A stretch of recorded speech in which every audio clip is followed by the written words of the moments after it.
Get comfortable, because tonight you are not opening a vault door with a pistol in one hand and a map in the other. You are not passing through a clean lobby, reading a cheerful slogan on the wall, and deciding which hallway looks most useful. You are not finding a loose panel, taking what you need, and leaving the place behind you in 20 minutes. Tonight, you are one of the people who has to make the vault work before anyone ever moves in. You are the engineer who worries about the things nobody notices when they are working. The pressure inside a pipe, the small delay before an alarm answers a test signal, the gap around a service hatch, the spare filter that has been ordered but has not arrived. The place where a future maintenance worker will have to put a wrench, years from now, when the original construction crew is gone and the walls have been closed. A vault is easy to think of as a single object. A round door, a number painted above it, a bright underground neighborhood waiting behind concrete and steel. But a vault is not one thing. It is a collection of systems that have agreed, for the moment, to keep doing their jobs. Air has to travel through ducts and filters. Water has to move from storage to treatment equipment, then through pipes, then away again. Power has to reach lights, kitchens, elevators, medical rooms, pumps, terminals, and the ordinary little appliances that make a sealed place feel less like a bunker. Waste has to disappear somewhere. Doors have to close. Doors have to open. A warning has to reach the right person before a minor fault becomes a day, without light, clean water, or breathable air. And all of it has to work without a city outside to send a repair crew, deliver a replacement part, or run another line from the street. That is your work. You build the ordinary conditions that people mistake for comfort. You make a room warm enough, a tap clear enough, a corridor bright enough, and a machine quiet enough that a family can stop noticing the machinery at all. If you do the job well, the people living underground may never know your name. They may never know that a valve was moved 6 inches so it could be reached. They may never know that a backup relay was added because one circuit was too important to trust alone. They will simply wake up, turn on a light, wash their hands, eat breakfast, and assume the world is still behaving. That assumption is what Vault-Tec sells. If you enjoy these slow walks through the parts of Fallout that usually stay behind the walls, you can subscribe. There is a large difference between visiting a vault and being the person expected to answer when its ventilation system begins making the wrong sound. For now, though, there is no wrong sound. Not yet. It is 2077, only weeks before the Great War. You are in the Washington, D.C. area, where the federal government fills the broad buildings downtown, where defense contractors fill the blocks around them, and where Vault-Tec has made itself impossible to ignore. Its advertisements are everywhere. They appear on bus shelters, on the side of elevated transit stations, in glossy magazines left on tables in waiting rooms. They show smiling families in tidy rooms. Children sit at polished tables beneath soft ceiling lights. Parents pour drinks into clean glasses. Everyone wears clothes without dust on them. Nobody looks worried. The vault door in these advertisements is never shown as a barrier. It is shown as a promise. Behind it, according to the bright printed copy, there will be safety, community, continuity, a proper future. The advertisements do not mention pressure gauges. They do not mention the person who will have to crawl behind a water reclamation unit to replace a corroded coupling. They do not mention maintenance manuals, contractor disputes, ventilation calculations, inspection signatures, or the very particular frustration of discovering that someone has installed a perfectly good component in a place where nobody will be able to service it. Those details belong to people like you. You work in systems integration. The title sounds broader than it feels at your desk. In practice, it means that you are responsible for making several separate designs behave like one dependable whole. The structural staff knows the concrete shell and its load-bearing plans. Electrical specialists know the distribution panels and emergency circuits. Plumbing contractors know their pipes. Mechanical crews know their fans, motors, and compressors. The architects know how the rooms are meant to look when visitors arrive for a tour. You are the one who has to ask whether the ventilation motor receives power when the main line fails, whether the water pump can still be reached after the final wall panel goes up, whether the alarm panel can tell the difference between a fault in a sensor and a fault in the wire connected to it, whether one person, possibly tired and working under poor light, can follow the instructions you are writing. Most days, you do not think of yourself as building a vault. You think of yourself as checking drawings. You think of yourself as reviewing test sheets, correcting labels, and calling contractors who have misunderstood a revision. You think of yourself as the person who says no when everyone else in the room wants to say close enough. It is skilled work. It is steady work. It has given you a salary that places you comfortably above the people who clock in at the factories and loading docks, though not so comfortably that you can ignore the cost of groceries, rent, or the latest increase in the price of fuel. You wear pressed shirts to the office. Your apartment has reliable hot water. Your kitchen appliances work when you press their buttons. You have a telephone, a television, and a small refrigerator that hums through the night without asking much from you. By ordinary standards, you are doing well. You also answer to managers. The managers answer to directors.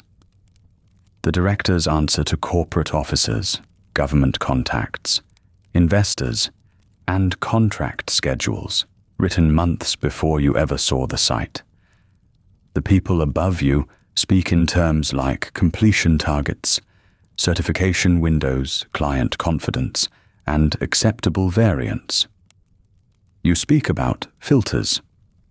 This difference matters, although it does not feel important at 8 in the morning, when you are looking at a revised ventilation diagram and trying to decide whether a contractor has followed the latest specification. Vault-Tec is a large company, and like any large company, it has learned how to divide work until responsibility becomes hard to see all at once.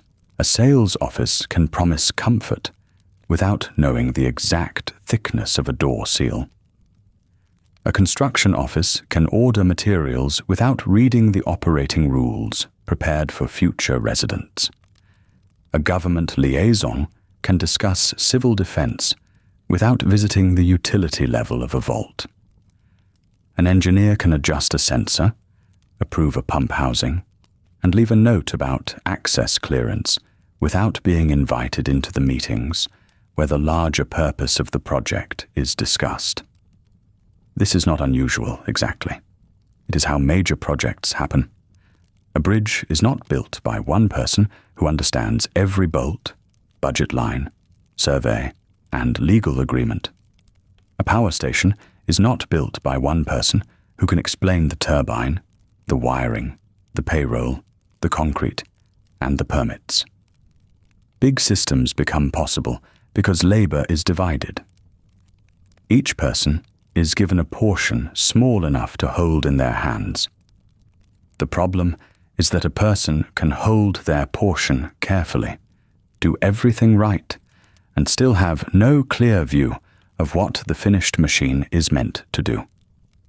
Vault-Tec calls its work civil defense. That is the language in the brochures. It is the language used in public meetings, in polished presentations, and in the letters that arrive from government offices. The country has anxieties. International news comes through the television in clipped, serious reports. There are shortages, arguments, and reminders that the world outside the United States is not as stable as the one shown in an advertisement. A vault, then, is presented as preparation. Not panic. Preparation. A responsible family plans ahead. A responsible company contributes its expertise. A responsible government makes arrangements for continuity.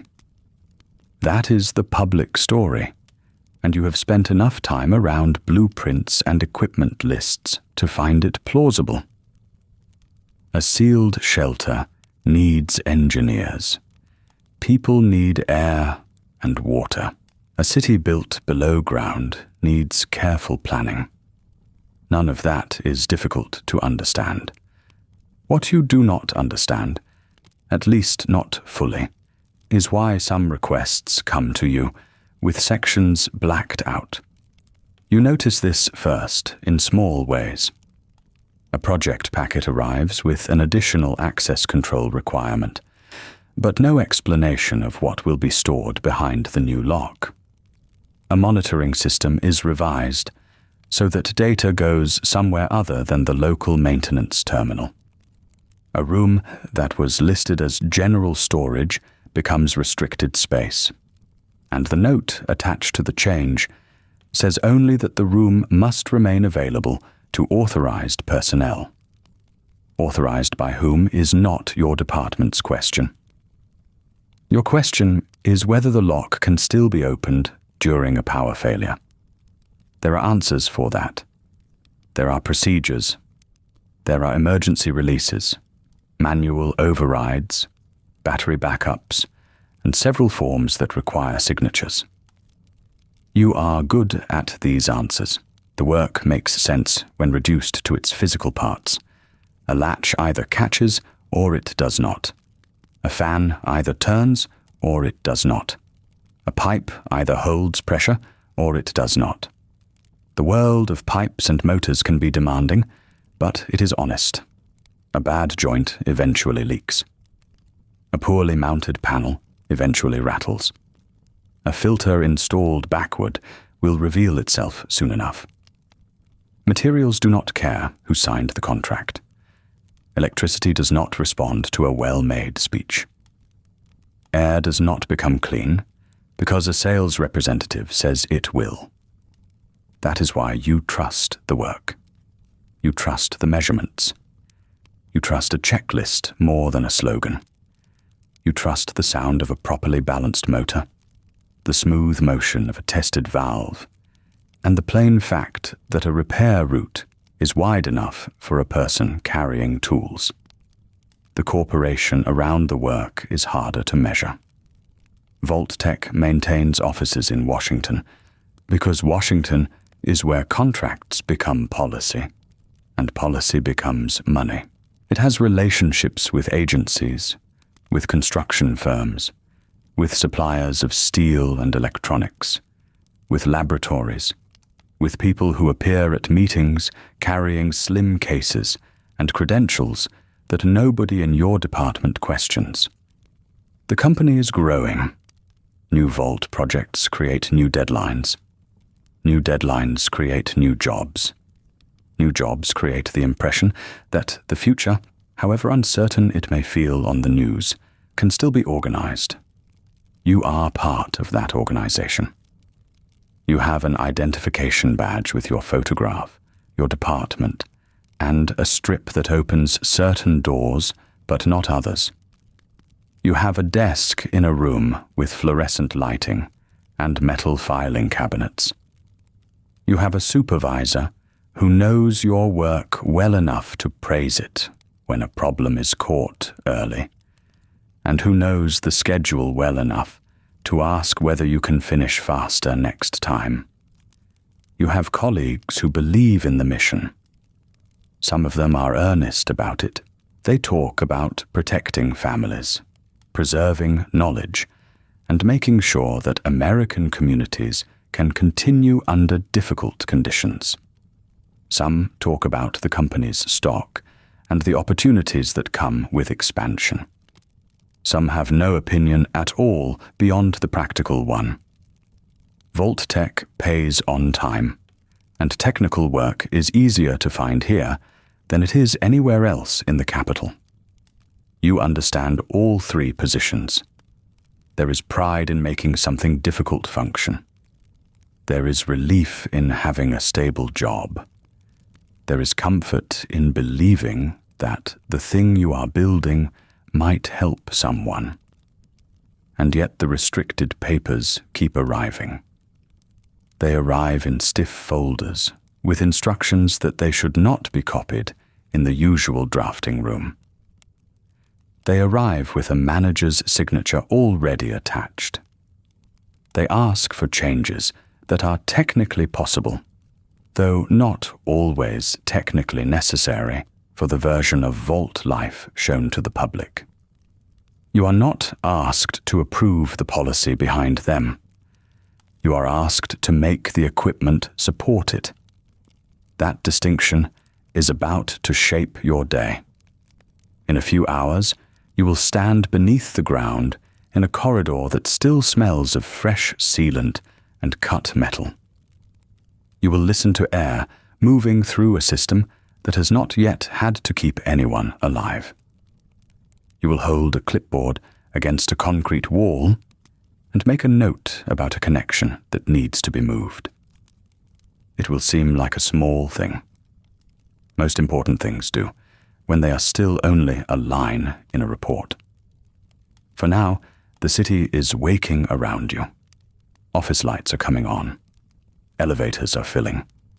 Vault-Tec's bright signs are catching the morning sun, each one offering a clean and orderly future to anyone who looks up long enough to believe it.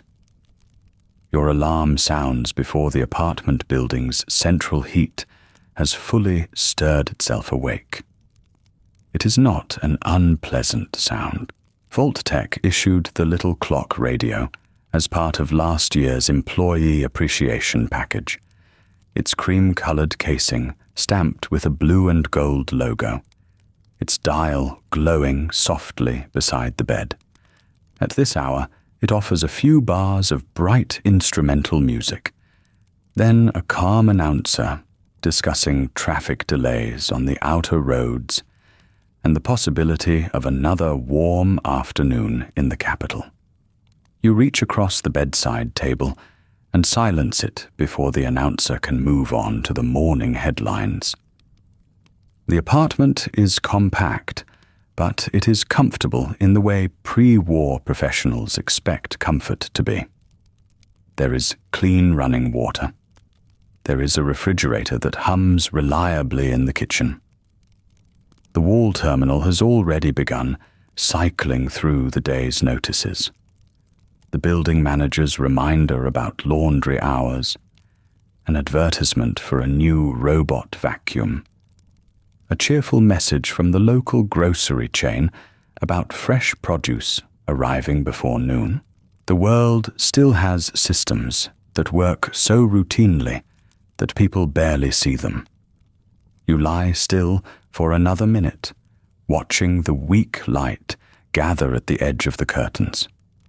The office does not require you until 8. The underground inspection is scheduled for later in the morning. There is time for a shower, coffee, toast, and the familiar small work of becoming presentable. that work matters more than people admit. An engineer is not expected to arrive looking like a construction worker, even when the day involves construction. Vault-Tec wants its technical staff to look competent in elevators, conference rooms, client presentations, and government offices. The company sells reassurance as carefully as it sells concrete shelters. A pressed shirt, polished shoes, a clean badge clipped straight to the pocket. These are all part of the same promise. You rise, cross the cool floor, and turn the bathroom tap. Hot water arrives after a few seconds. It runs clear, steaming lightly against the mirror. You wash, shave, and dress while the radio in the bedroom shifts from music to advertising. A smooth voice tells you that a properly planned future begins with a properly secured family. Another promises that modern living has never been easier, thanks to domestic atomic power, and the company's wise enough to make it useful. The advertisements do not mention the pipes beneath your building, the municipal treatment plants beyond the neighborhood, or the maintenance crews who keep the electrical grid from becoming a collection of dark windows and stalled elevators. They do not need to. Their purpose is to make the machinery disappear. That is what good engineering often looks like from the outside. Not a triumph of visible parts and complicated diagrams, but the absence of interruption. Water comes from the faucet. Air moves through a room without anyone thinking about it. Lights answer the switch.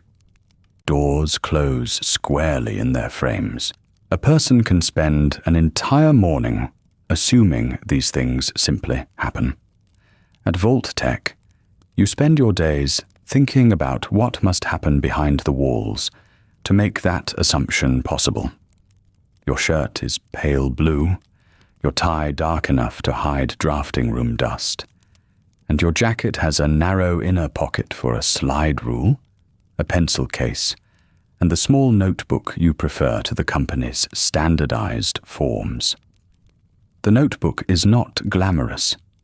Its cover is scuffed at the corners, but it is yours, and its pages contain the things that are easiest to lose when every detail is transferred from one department to another. A valve that sticks slightly when turned past a certain point. A supplier whose fittings arrive a fraction off specification. A contractor who does excellent work if someone watches the final installation, and hurried work if nobody does. You pack it beside your lunch. The lunch is simple: 2 slices of bread, a portion of yesterday's roast, an apple, and a small container of pickles wrapped in waxed paper. There will be food at the cafeteria, of course. Vault-Tec's employee dining room is clean, efficient, and heavily subsidized. But a packed lunch gives you an alternative when meetings run long, or a supervisor decides that the hour between noon and 1 would be better used for a review session. You clip your identification badge to your jacket. The photograph is already a little older than you would like. In it, you look more uncertain, or perhaps only younger. Beneath the picture are your name, employee number, department designation, and the blue Vault-Tec insignia. The badge opens the main office doors, the engineering floors, selected project archives, and the cafeteria line without requiring you to carry cash. It does not open the restricted planning rooms. It does not open the executive elevators. It certainly does not open every door in the vaults you help build. Access is a language in a company like Vault-Tec. The color of a badge, the symbol printed beside a name, the way a receptionist looks up when you approach a corridor, all tell you where you belong. You have enough access to see the work, not enough to see the whole shape of it. In the kitchen, you pour coffee into a travel cup and stand beside the window while it cools. Below, the street is beginning its daily rearrangement. Delivery trucks pause at the curb. A woman in a nurse's uniform hurries toward the bus stop. 2 office workers argue gently over a newspaper folded between them. A Mr. Handy floats along the pavement outside a neighboring building, its metal arms carrying a bag of trash toward the service lane. Beyond the roofs and traffic, the city rises in layers: government buildings, apartment towers, department stores, corporate offices, transit lines, bright signs, and the distant pale shape of monuments that have become so familiar they barely register. Washington is full of people whose work touches government without ever placing them inside it. Vault-Tec is one of the firms that lives in that space. Private offices, public contracts, cheerful family brochures, federal compliance files, sales teams that speak of security and civic duty, lawyers who speak of liability, engineers who speak of pressure tolerances and electrical loads. Each department uses a different set of words. Each can claim to be doing something ordinary. You take the elevator down with a man from the 6th floor who works in insurance and carries a briefcase with a broken latch. He asks whether Vault-Tec is truly as busy as the papers say. You answer that construction schedules are full. This is true. He nods as though that settles something. Then he says his sister has been asking whether applications are still being accepted for one of the local vaults. He does not ask you which one. Perhaps he knows better. Perhaps he assumes an engineer would not know. The truth is more awkward. You know enough to understand that capacity is not the same thing as availability. You know that a vault can be designed for a stated population and still have its spaces assigned through channels that never appear on a public brochure. You know that selection is managed by offices far from the construction site, through lists and classifications that do not pass across your desk.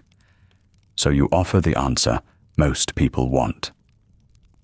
It is worth applying early. Outside, the air carries the smell of warm pavement, exhaust, and the bakery on the corner. Your route to the office is not long.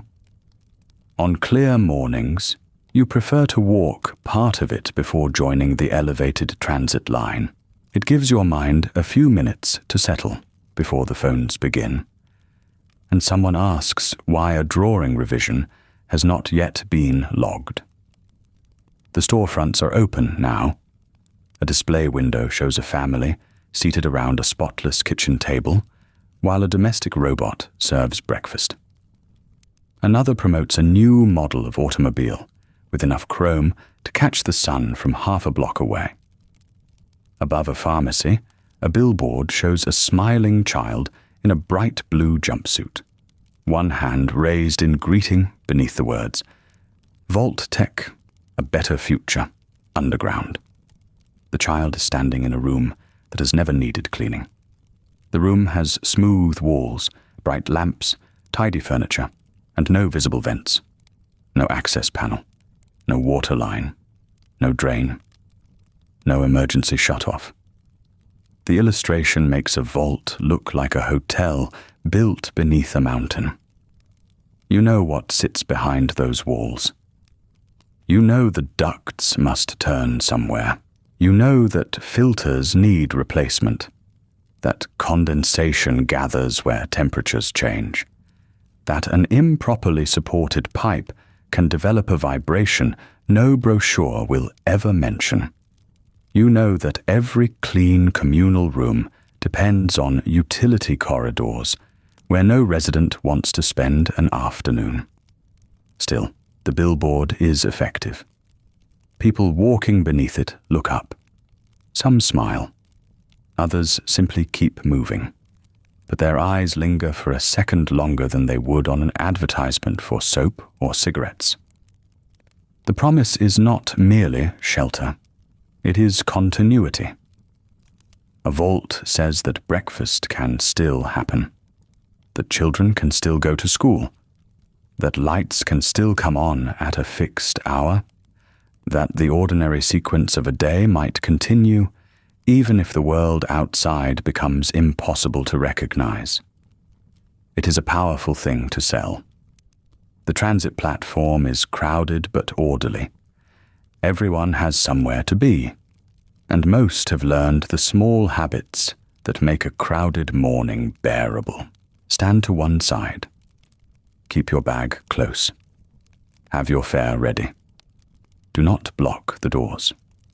The train arrives with a rising electric whine, polished cars reflecting the commuters in broken strips of glass and metal.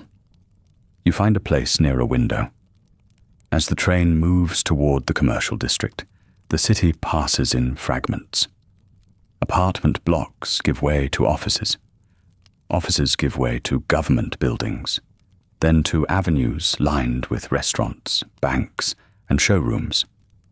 A construction crane hangs over one block, its long arm motionless against the sky. Farther on, an armored federal vehicle waits at a curb, while suited officials step through the entrance of a building with no sign above its doors. The capital has always depended on contracts. Lately, it seems to depend on them even more. There are contracts for concrete, steel, wiring, filtration media, testing equipment, medical supplies, food storage, access control, and all the thousands of small components that make a sealed facility more than an empty hole in the ground. Vault-Tec is not building every piece itself. No corporation could. It coordinates, purchases, specifies, approves, rejects, and records. That is why your work matters. You are not a visionary in a white coat, and you are not one of the executives who appears in promotional films. You are a salaried technical employee with training, experience, a dependable paycheck, and a manager who expects your reports before the end of the day. By ordinary standards, you are doing well. Your apartment is paid for. Your refrigerator is full enough. Your clothes are clean. Your family can call you at the office. But the salary comes with schedules. The schedules come with deadlines, and the deadlines come from people who can revise a requirement without ever walking through the utility level where that requirement must operate. The train slows near your stop. Vault-Tec's office tower is visible from the platform, though only the upper floors catch the sun. The company emblem stands above the entrance, blue against pale stone, large enough to be seen from the avenue. In the public lobby, everything is designed to feel calm. There are polished floors, a reception desk, framed photographs of completed vault interiors, and a scale model under glass showing a small underground community arranged in neat circles. Families pause there sometimes. They look down at the model's tiny rooms and imagine themselves inside. You enter through the employee doors around the side. Here the floor is plain tile. The lighting is sharper. A badge reader clicks when you hold your card against it, and the security door releases with a quiet mechanical sound. Past it, the building changes. The corridors narrow. The walls lose their cheerful murals. Service carts wait beside utility closets. A clerk carries a stack of folders toward records. Somewhere behind a closed door, a copier begins its steady work. You take the elevator to engineering. By the time its doors open, your coffee has cooled enough to drink. The drafting room is already awake. Lamps shine over wide tables. Paper rolls sit in metal racks. Someone has left a set of conduit diagrams spread beneath a ruler. A technician at the far end of the room is arguing softly with a procurement clerk about a shipment of replacement relays. Your desk waits under the window with 3 messages in the tray. One is from a contractor. One is from your supervisor. The third is in a stiff folder with a restricted marking printed across the front. You set down your lunch, remove your jacket, and place the folder beside your notebook without opening it. First, there is the morning briefing. Then, there is the vault below ground. And after that, apparently, there is whatever someone upstairs has decided must be added to a system that was already supposed to be complete. The briefing room is 1 door down from drafting, behind a pane of wired glass that turns everyone inside into pale, moving shapes before you enter. A wall clock says 8:25. You are early enough to choose a seat near the end of the table, where there is room for your notebook, your coffee, and the stack of drawings you brought from your desk. The coffee is lukewarm now. You drink it anyway. The room fills in the ordinary way offices fill. First come the people who need the projector working. Then the people who have brought folders thick enough to suggest they have been preparing for this meeting since yesterday.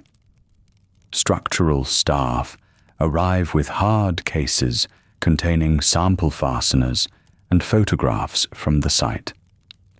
The electrical specialist brings a rolled-up conduit schedule tucked under one arm. 2 project managers appear, without carrying anything at all, except their clean leather portfolios. Last comes someone from sales. The sales representative has a bright lapel pin shaped like the Vault-Tec logo. Their suit is a little more expensive than the rest of the room's clothes, and they carry a slim binder instead of a stack of technical drawings. Their work begins where yours becomes difficult. When you find a weak point in a pressure line or a service hatch installed too close to a wall, you write a correction. When they speak to a customer, the vault becomes a promise. The supervisor begins without greeting anyone individually. Life support certification is due at the end of the month, they say. We are not moving that date. A slide appears on the wall. It shows a simplified cutaway of the vault beneath the Washington area. The public drawings make it look almost tidy. There are rings of rooms around a central corridor, a bright blue water symbol, neat arrows for airflow, a green line for power distribution. A person looking at this image might think a vault is a large appliance. Plug it in, stock it with food, close the door, and wait for the future. You know better. The actual drawings spread across your desk in layers. One set shows the concrete shell and the points where pipes must pass through it without allowing moisture or pressure to creep through the walls. Another shows electrical trunks, transformer rooms, breakers, emergency lighting, alarm circuits, and the secondary routes that exist because primary routes can fail. Another marks ventilation trunks, fan housings, filter banks, dampers, inspection panels, and the narrow passages a technician must use when something begins making the wrong sound. There are drawings for water storage, water treatment, waste lines, drainage, hydroponics, kitchens, laundries, medical rooms, communications, elevators, and doors. A vault is less like a house than a small town folded inward, then sealed behind steel and concrete. The supervisor taps the slide with a pointer. Federal Review wants clean inspection records, no open corrective actions in the air handling package, no ambiguity in the backup power test, no missing contractor certifications. If a reviewer asks where a component came from, we need an answer. If they ask who signed off, we need a name. If they ask when it was tested, we need a date. The project manager beside them turns a page in a binder. Construction is still on schedule, he says, but only if engineering stops returning every other work order. Nobody looks at you directly. They do not need to. The complaint is familiar. A returned work order means a crew has to undo something. It means a delivery may need replacing. It means a contractor sends another invoice. It means somebody above you asks why a small item has become a delay. It also means that the problem exists on paper, where it can still be fixed. The electrical specialist clears her throat. The relay shipment is incomplete, she says. We have substitutes available, but they are not the same units listed in the approved schedule. Can they perform the same function? The project manager asks. Under normal load, probably. The word probably settles over the room. Your supervisor looks toward you. And life support? You open your notebook. The ventilation motors are installed. The intake controls are in place. 2 filter housings still need inspection access adjusted. The water circulation controls need a final calibration after the next pump test. I have not approved the emergency isolation sequence yet. The sales representative shifts in their chair. Will that affect the tour schedule? It will affect the tour schedule if someone asks to open an access panel, you say. A few people smile into their folders. The supervisor does not. The question, they say, is whether the residential areas will be presentable. They will be presentable. Good. That is the word used most often in these meetings. Not finished, not reliable, not maintainable for 20 years by people who may never have seen the original plans. Presentable. The slide changes. Now there is a row of dates, each one tied to a contract milestone. Structural completion, mechanical completion, systems integration, demonstration readiness, Federal Review, occupancy preparation. The vault has been described in the brochures as a refuge for families. The brochures show clean kitchens, compact bedrooms, classrooms, recreation rooms, and bright communal areas. They show people sitting at tables, children holding books, a father adjusting a radio, a mother arranging a vase of flowers. They do not show the places that make those rooms possible. They do not show the service corridors. They do not show the drain traps, the filter frames, the spare belts hung on hooks, the heavy doors marked for authorized personnel only. They do not show the maintenance logs that will have to be written every day after the vault closes. They do not show the person who will eventually stand in a utility room with a wrench, listening to a pump, and deciding whether its new vibration is harmless or expensive. That person may not know your name, but they will depend on your work. Your responsibility sits in the awkward space between several departments. You do not design every part of the vault. No one person does. The structural team concerns itself with the shell, the load-bearing sections, the foundations, and the way the underground site handles the weight of the city above it. Electrical staff work through power distribution, control panels, lighting, battery banks, and the backup systems that take over when ordinary supply disappears. Water specialists focus on storage, circulation, treatment, and the route every pipe takes through walls already crowded with other necessities. You are responsible for making the life support pieces speak to one another. Air must keep moving, but not through a damaged section. Water must circulate, but not when a leak requires one part of the system to be shut off. Pressure controls must signal alarms. Alarms must reach the right panel. Backup power must reach the equipment that cannot wait for a manager to decide what matters most. A door sealing one section of the vault must not trap the maintenance worker needed in the next section. On a drawing, these are colored lines and symbols. In a real vault, they are the difference between a room that feels ordinary and a room that begins to demand attention. The strange thing about large corporate projects is that they make this kind of responsibility feel both important and very small. You have authority over a valve placement. You can reject a poorly installed seal. You can insist that a filter housing needs another foot of clearance, because someday a tired technician will need room to remove it without taking apart half a wall. You can write that a test was incomplete. You can refuse to put your signature beneath a result you have not seen. But you do not choose the contract deadline.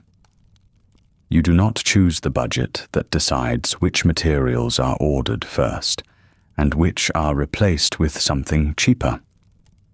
You do not choose which government office receives which report. You do not decide who receives a place underground, or how many people the vault is truly expected to hold, or why certain rooms have locks that do not appear on the public plans. The work is divided so carefully that almost no one needs to hold the whole shape of it in their mind. A contractor sees a length of pipe and an installation schedule. A clerk sees a purchase order. A sales representative sees a family considering a premium placement package. A federal official sees a compliance folder. A manager sees a date circled on a calendar. You see air moving through ducts, water passing through filters, signals traveling through wires, and the places where one failure can quietly become 3. That is enough to keep you busy. It is also enough to make you useful. The supervisor moves to the next item on the agenda. There is a revised requirement for the lower utility levels. You look up. The project manager slides a small stack of papers across the table. Not enough for a new system. Too much for a minor correction. Operational adjustment, he says. What kind? Asks the structural lead. Access and monitoring. The answer is so broad that it is barely an answer at all. The sales representative looks down at their binder. The electrical specialist stops writing. Your supervisor picks up the top sheet, reads it for a moment, and then passes it to you. The first page is an amended work order. It refers to several locations by drawing code rather than room name. One line requests additional sensor connections. Another changes the permissions attached to certain control panels. A third asks for the emergency isolation procedures to be reviewed against a separate operational schedule that is not included in the packet. At the bottom is a note directing engineering to coordinate with a restricted planning office before final certification. You turn the page. There is no explanation, Only a list of changes, deadlines, and signatures required from departments that do not usually appear on a life support review. Is this related to the federal inspection? You ask. The supervisor answers after a pause that is short enough to be polite and long enough to be noticed. It is related to the project. That is all. The meeting continues. A contractor delay is discussed. Someone mentions elevator hardware. Someone else asks whether the cafeteria fixtures have arrived for the demonstration level. The sales representative talks about a visitor group expected later in the week. People who will want to see the residential spaces looking complete. You make notes because that is what you do when the room becomes vague. Verify sensor routing. Review access permissions. Compare isolation schedule against new packet. Visit lower utility level before lunch. When the briefing finally breaks apart, chairs scrape back from the table. Folders close. The structural staff leave first, already talking about concrete curing times. The sales representative waits near the door for one of the managers, their pleasant office voice returning the moment the technical discussion is over. Your supervisor remains behind. You should go down this morning, they say. Take the current drawings, not the public set. I always take the current drawings. I know. The supervisor rests one hand on the edge of the table. Keep the site visit focused. We need the ventilation section signed off if it is ready. If it is not ready, tell me exactly why, and read the amendment before you make any changes. You glance at the restricted packet in your hands. Who is the planning office? They will contact you. That is not an answer either, but it is the only one you are going to receive. Back in the drafting room, the day has gathered speed. Phones ring. A printer feeds out sheets one after another. The procurement clerk is still discussing relays, now with a different technician. Someone has opened the windows a fraction, though the city air outside is already warm. You put the public drawings back in their tube.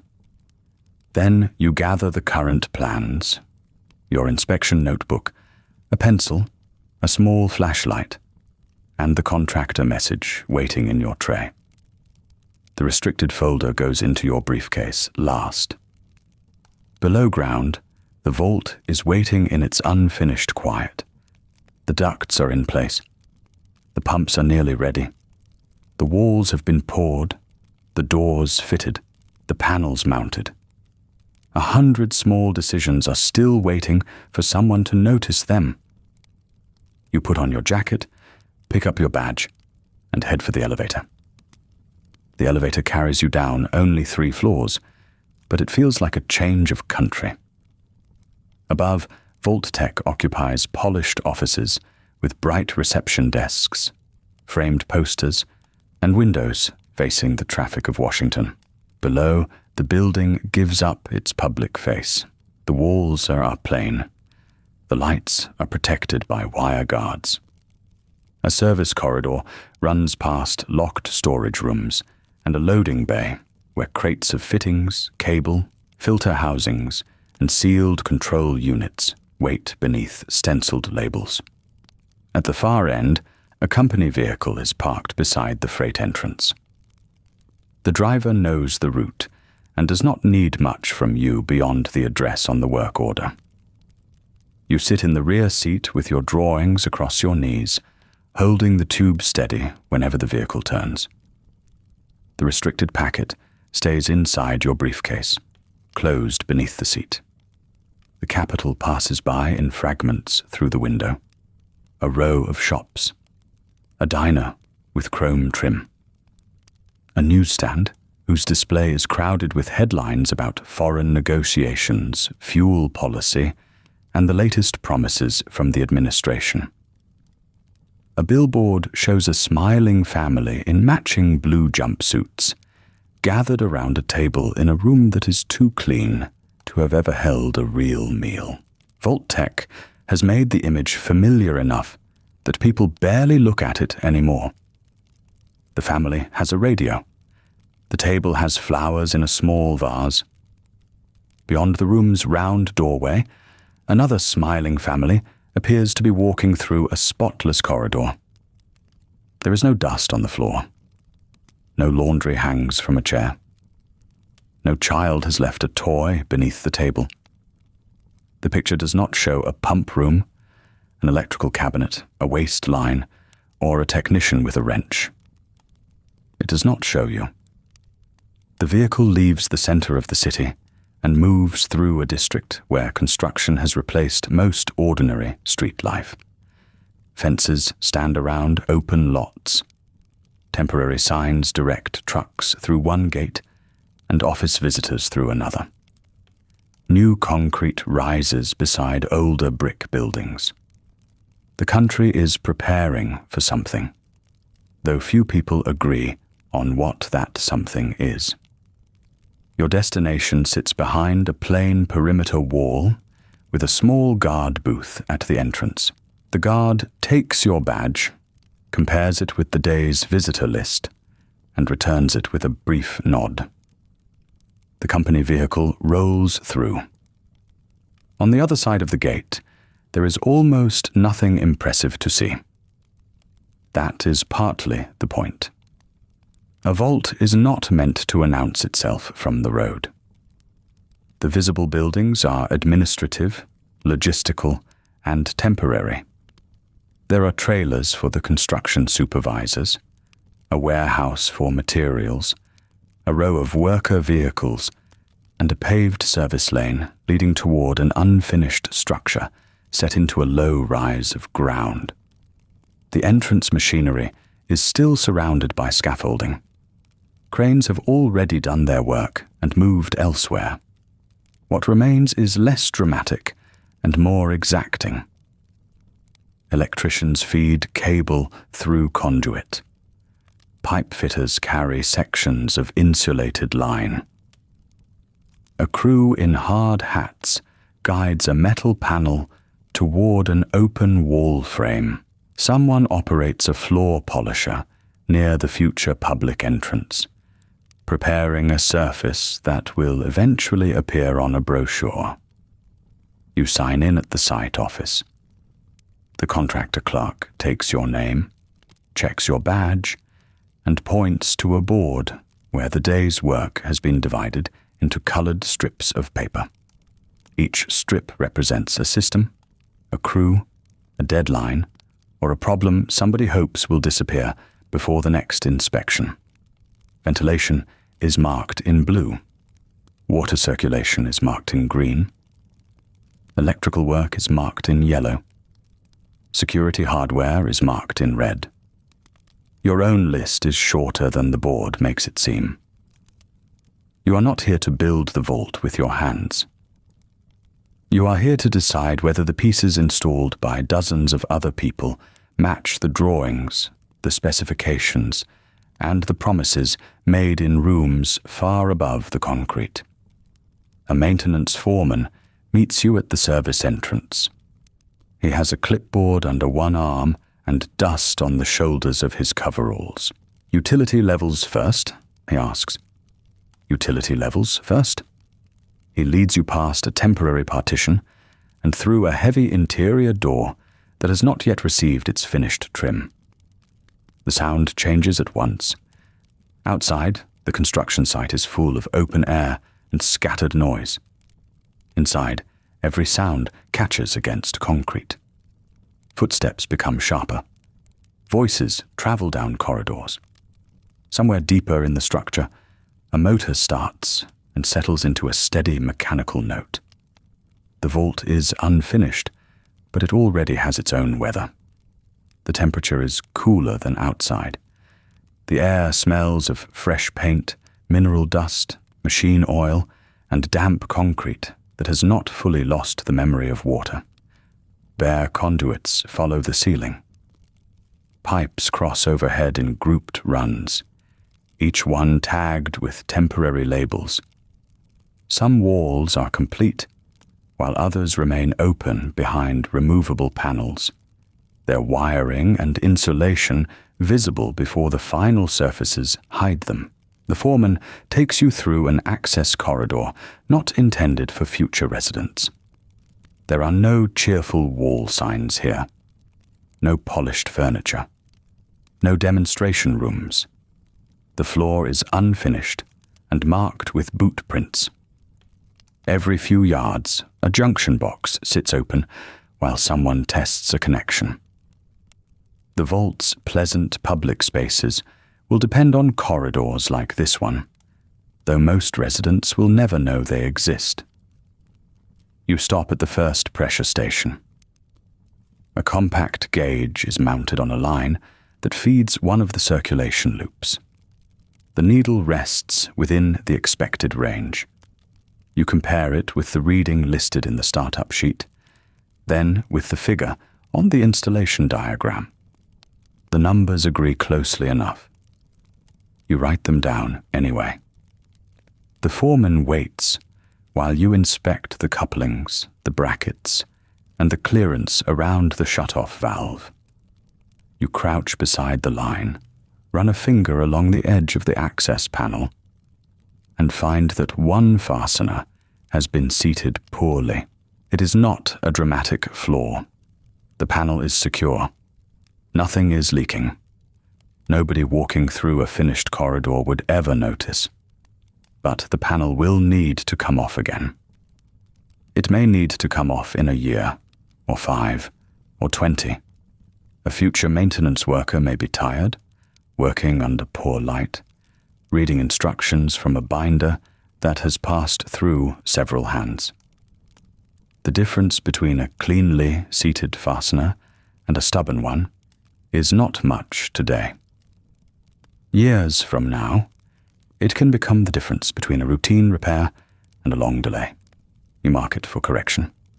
The foreman glances at the note. That one? That one. It is holding. It should also open. He gives a small nod. This is not an argument. The better foremen understand that your job is made of such details. The worse ones assume inspection means looking for spectacle. Most engineering does not. Most of it is standing in an unfinished room, looking at a component that is almost right, and refusing to call almost right good enough. Further along, the main utility corridor widens around a bank of electrical cabinets. Their doors are still covered in protective film. Labels have been applied, though some remain handwritten until the final plates arrive. A technician is kneeling beside an open cabinet with a meter in hand. You wait until he finishes his reading. Backup transfer test? You ask. Completed once this morning. Any delay? Within the listed tolerance. You look at the test record. There is a brief pause between the simulated loss of primary power and the response of the secondary system. The pause is expected.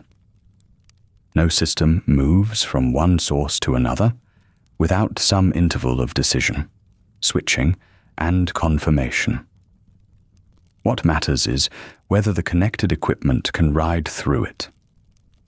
The vault is designed around that question, not whether a machine can work when everything goes well.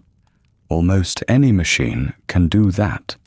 The harder question is what happens when one part stops, when a circuit fails, when a motor needs service, when a sensor sends a bad reading, when a worker is unavailable, when a replacement part has not arrived. A sealed shelter cannot depend on a single perfect day. That is why the drawings in your tube are crowded with parallel lines and alternate routes. Water can be redirected. Power can come from more than one source. Air can be isolated from one section and moved through another. Alarms can signal a problem before it becomes a larger one. Manual controls remain beside automatic ones because a machine may be quick, but a trained person can still make a decision when the machine is confused. Redundancy is one of those words that sounds expensive in a conference room and sensible in a utility corridor.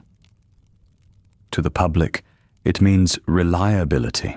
To an engineer, it means that no pump should be asked to carry the whole building alone. No filter should be impossible to reach. No electrical relay should sit behind a wall that must be broken open before it can be replaced.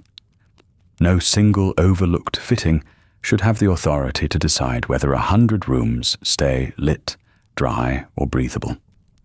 You could build a cheaper system by removing the second line, the manual bypass, the spare capacity, the extra set of controls.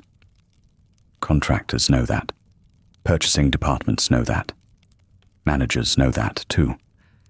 But a vault is sold on the idea that it will continue when the ordinary world does not. The promise is not merely concrete around a family, it is continuity. The same clean air tomorrow. The same water next week. Lights that come on when a switch is pressed. Doors that close when they must, and open when they are told. Every duplicate part is a small argument in favor of that promise. The foreman takes you to a pump room where the walls are still bare. 2 circulation pumps stand on their mounts, connected to a network of pipes that will eventually disappear behind finished panels and marked access doors. Their housings are painted a dull industrial grey. There is nothing handsome about them. They look like what they are, machines built to move water where water needs to go. One is running at low test speed. You stand beside it and listen.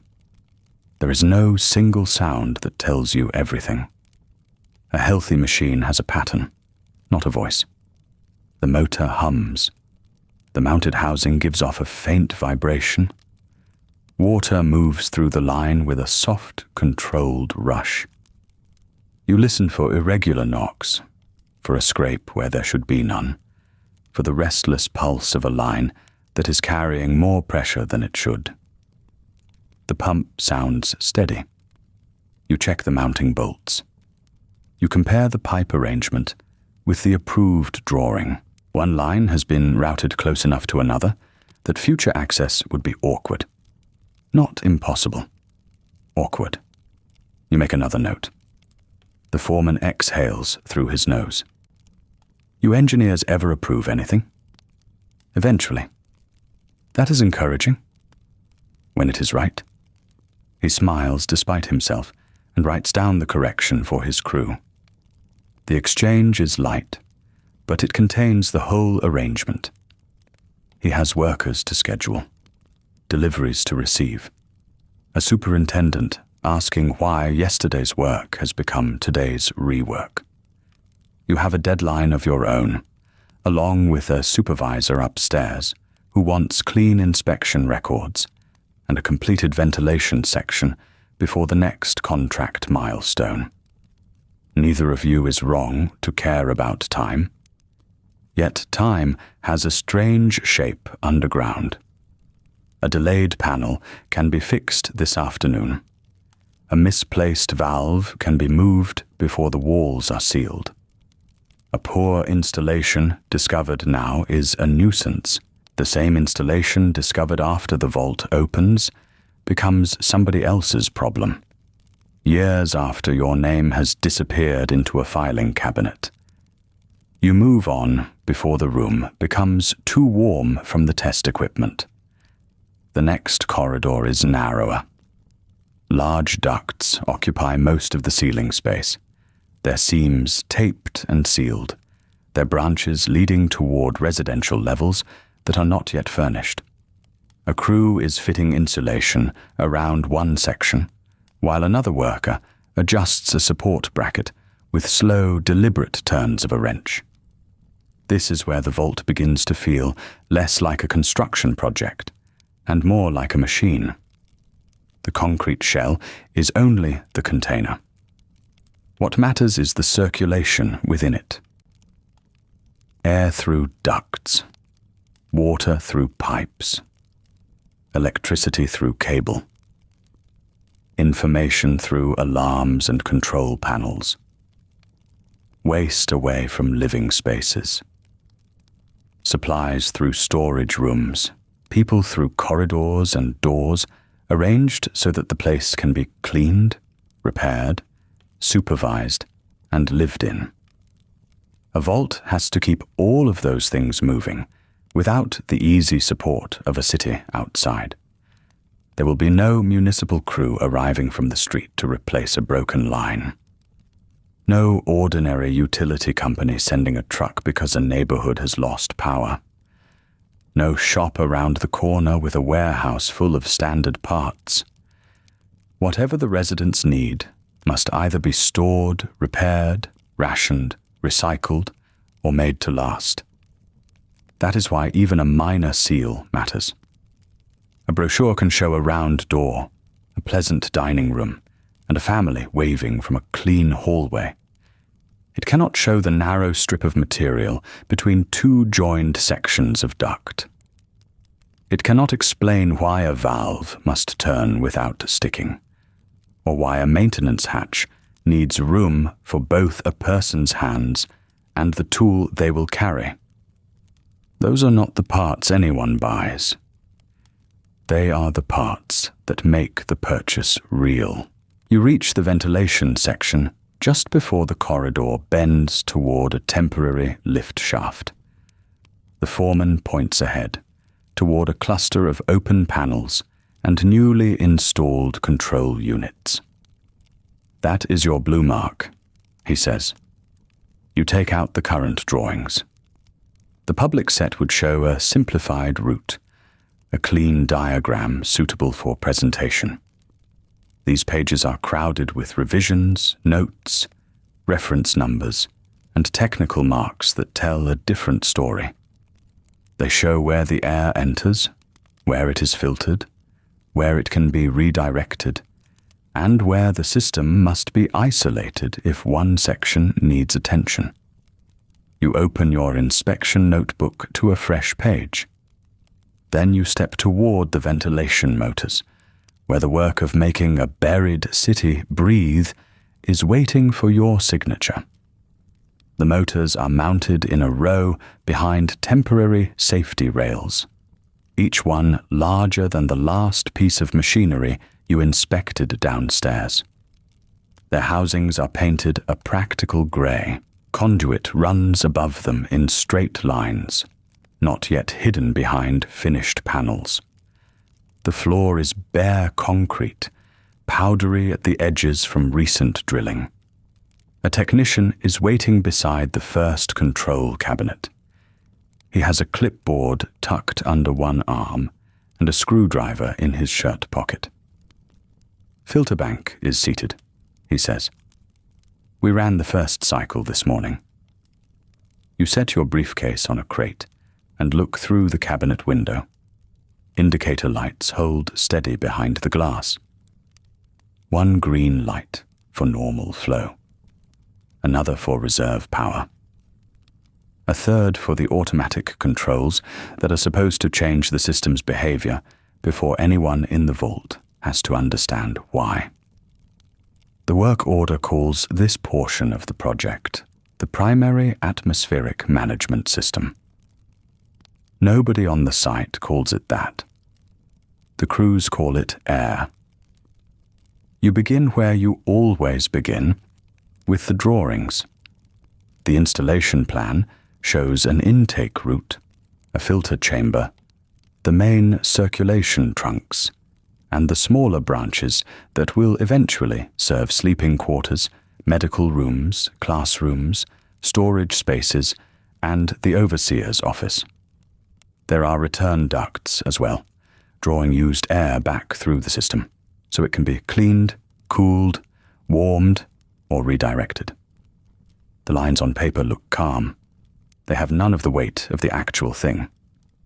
On the page, a duct is a neat rectangle with an arrow inside it. Underground, it is a long steel passage suspended above your head, joined in sections by bolts, brackets, sealant, and the patient work of people who will move on to another job before the vault opens. You compare the labels on the first fan housing with the equipment schedule. The manufacturer number matches. The motor capacity matches.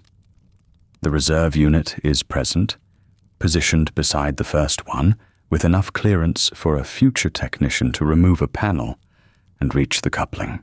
That clearance matters. You crouch near the base plate and run your finger along the edge where the unit meets the concrete. The mounting bolts are tight. The vibration pads are in place.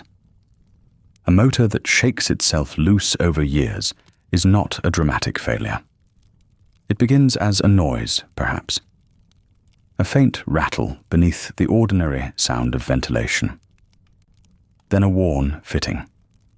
Then a maintenance task that somebody postpones because the shift is short. The spare part is on order, or another problem has claimed the day's attention. Good engineering is often the art of making those small delays less costly. The technician opens the cabinet for you. A warm electrical smell comes from inside, clean and dry, with none of the sharp scent that would suggest a burned connection. You inspect the relay labels, the manual cutoff, the routing of the cables. Each one is tied down and marked. You have the replacement stock listed? You ask. He turns a page on his clipboard. Belts, bearings, 2 motor brushes per unit, standard fuses, filter gaskets, more in the central stores. And the filters themselves? 6 months of scheduled replacements on site. The rest are under procurement. You look up at him. Under procurement from whom? He gives a small shrug. Not careless, just honest. Purchasing has the supplier. Of course it does. Purchasing always has the supplier. Purchasing has a number in a ledger, a delivery date, a contract clause, and a person somewhere above your pay grade who can be called if the date moves. But the vault will not care about contract language. If it is sealed, if the outside world is unavailable, if the delivery truck never arrives, then a filter is not an item on order. It is a filter. It is either on the shelf or it is not. You make a note beside the replacement schedule. The technician watches you write. Is that a hold? It is a question. That usually becomes a hold. Only if nobody answers it. He smiles at that, though not with much confidence. Farther along the room, another pair of workers are fastening a duct collar into place. One steadies the section, while the other tightens the bolts in a pattern that keeps the metal from pulling unevenly to one side. Their work is slow. It has to be. A crooked joint can be forced into place, painted over, and forgotten until the day it becomes somebody else's problem. You stand beneath the new ductwork and listen. The main motor is running now at a low test speed. Its sound does not fill the room. It settles into it, a steady mechanical presence behind the clink of tools and the distant movement of a lift. Air begins to travel through the system. You cannot see it, but the loose corner of a paper tag stirs against the nearby wall. You listen for the things that do not belong, a scrape from a fan blade, a loose panel, a pulse in the motor that suggests an uneven load. Nothing obvious reaches you. The unit has been installed well. Still, the point of inspection is not to admire work that looks finished. It is to imagine what happens after the people standing here today are gone. The vault is designed to make life underground seem ordinary. That is the promise printed in advertisements and repeated in sales meetings. Fresh air, clean rooms, reliable climate control. A place where a family can sit down to dinner, while the world outside does whatever it is doing. The ordinary feeling is the product. Breathable air does not announce itself. It does not ask for gratitude. A person notices it only when a room becomes too warm, too stale, too damp, or too still. The successful ventilation system disappears into the background of daily life, leaving the residents free to think about work, school, arguments, meals, birthdays, and every other ordinary concern. But underground, air is never simply there. It has to be moved. It has to be measured. Moisture has to be managed, so walls do not sweat and surfaces do not grow slick. Carbon dioxide has to be carried away before a crowded room becomes heavy and uncomfortable. Filters have to catch dust and contamination. Temperature has to remain within a range people can tolerate without needing to understand the machinery doing the work. Even the direction of the flow matters. In a sealed structure, one room cannot be allowed to affect another by accident. Medical spaces, storage rooms, kitchens, workshops, and sleeping areas each make different demands. A kitchen sends heat and grease into the air. A workshop produces fine particles. A crowded hall changes the load on the system simply because more people are breathing there at once. The brochures do not mention any of this. They show a child reading under a lamp. They show a mother preparing a meal. They show a father returning from work in a spotless corridor, as if the vault is a neighborhood that happened to be placed beneath a hill. What they are selling is not concrete. They are selling the absence of interruption. For that absence to hold, someone must know which filter fits which housing. Someone must understand a pressure reading. Someone must keep a log when a fan begins to draw more power than it did last month. Someone must notice that a maintenance hatch has been blocked by stored supplies, or that the spare belts were borrowed for another unit and never replaced. A sealed shelter does not free people from labor. It gives their labor a narrower margin for error. You return to the control cabinet and ask the technician to switch the system into isolation mode. He hesitates only long enough to confirm that you mean the local section, not the whole level. Then he turns a keyed control. One indicator changes from green to amber.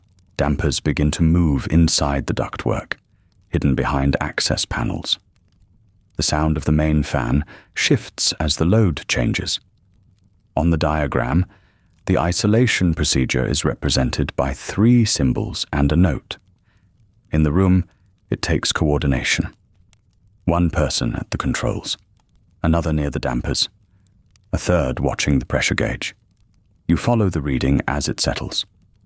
The needle moves, pauses, then holds within the expected range. Manual override? You ask. The technician points to a covered lever. You lift the cover and inspect the lever without pulling it. The handle is metal, painted red. It is positioned high enough to avoid an accidental bump, low enough for a person to reach without climbing. Beside it is a small printed plate with instructions written in plain language. You approve that part. The technician makes a mark on his clipboard, then looks toward the filter chamber. There is one other thing, he says. The service access is tighter than the old drawing. You follow him through a doorway and into the chamber. The filter frames stand behind a removable panel. In theory, a maintenance worker opens the panel, slides out the used filter, seals it in a disposal bag, and installs another. In theory, the process is clean, quick, and simple enough to be performed during a normal shift. The actual opening is narrow, not impossible. Not yet, but narrower than the drawing specifies because a contractor has shifted a nearby pipe to make room for a junction box. You stand in front of it with your hands at your sides. The foreman arrives behind you. We can still get through there. You can get through there today. We tested it. With an empty room and no storage racks. He looks past you at the pipe. Moving that line means another day. Then it means another day. The foreman exhales through his nose. He's not angry, exactly. He has spent enough years on construction sites to know that a rejected detail is part of the work. But he also knows what another day means. Another crew call, another revised schedule, another note sent upward to somebody who will ask why a completed section is suddenly incomplete. You want it moved back to the original route? I want the service opening restored to the dimension on the approved drawing. He glances toward the technician. Put it in writing? Yes. That is the part no public tour ever sees. Not the polished room, not the round door, not the smiling family in the brochure. Just a narrow opening, a pipe in the wrong place, and a disagreement over whether the future deserves enough room to replace a dirty filter. You write the correction into your notebook. The foreman takes the page when you tear it out and reads it once. Then he folds it into the pocket of his work shirt. Anything else? For this room, no. He nods and turns away to find his crew. By the time you return to the main ventilation corridor, the temporary lift shaft is busy again. A cart rattles past, carrying boxes of fasteners. Someone calls for a measurement. A radio plays softly from another work area, its signal fading in and out beneath the concrete. You review the final item in the morning packet. It is not part of the original ventilation inspection. The paper is a pale yellow amendment sheet clipped behind the standard certification forms. The language is formal, but strangely thin. Revised monitoring provisions, additional access restrictions, modified reporting channels. There is a reference number in the corner, followed by a stamp that places the document outside the normal construction file. The technician notices the paper in your hand. New requirements? So it seems. Anything we need to change down here? You read the first paragraph again. It does not say. Not directly. Not until I know what they mean.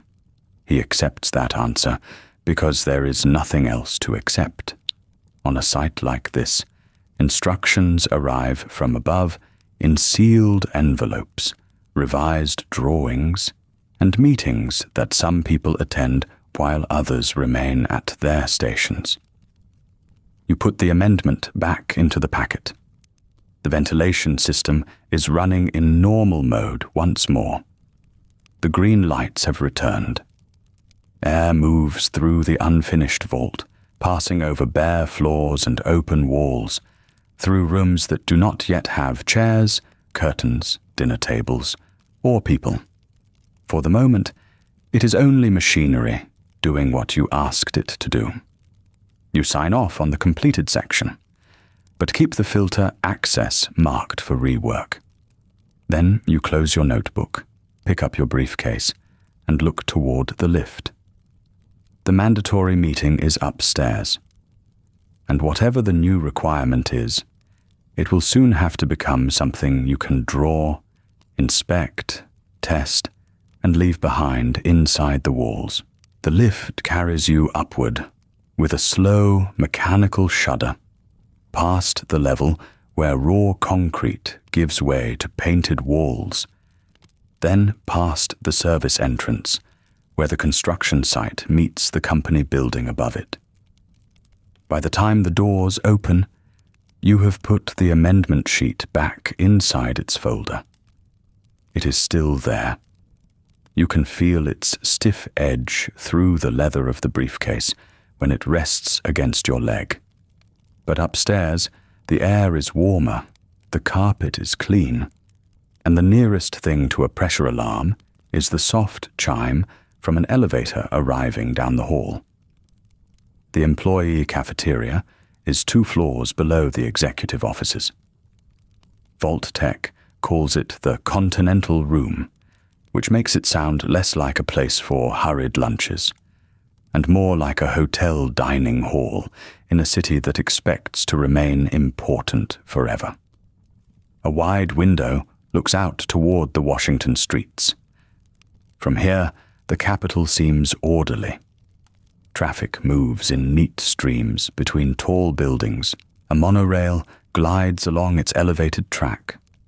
Delivery trucks turn toward loading bays. On the far side of the avenue, a billboard shows a smiling family gathered beneath a bright blue Vault-Tec logo. The painted father holds a newspaper. The painted mother carries a small suitcase. 2 children stand between them, clean and calm, as if going underground is no more disruptive than leaving for a weekend holiday. A vault can protect what matters, the sign says. You have seen enough unfinished conduit and exposed access panels to know that protection is never a single thing. It is not a door. It is not a brochure or an approved family photograph or a polished model in a sales office. It is a chain of ordinary systems, all functioning at once. It is the fan that keeps air moving when nobody is thinking about air. It is a valve that can be reached by a tired maintenance worker after midnight. It is the spare filter stored where someone can find it.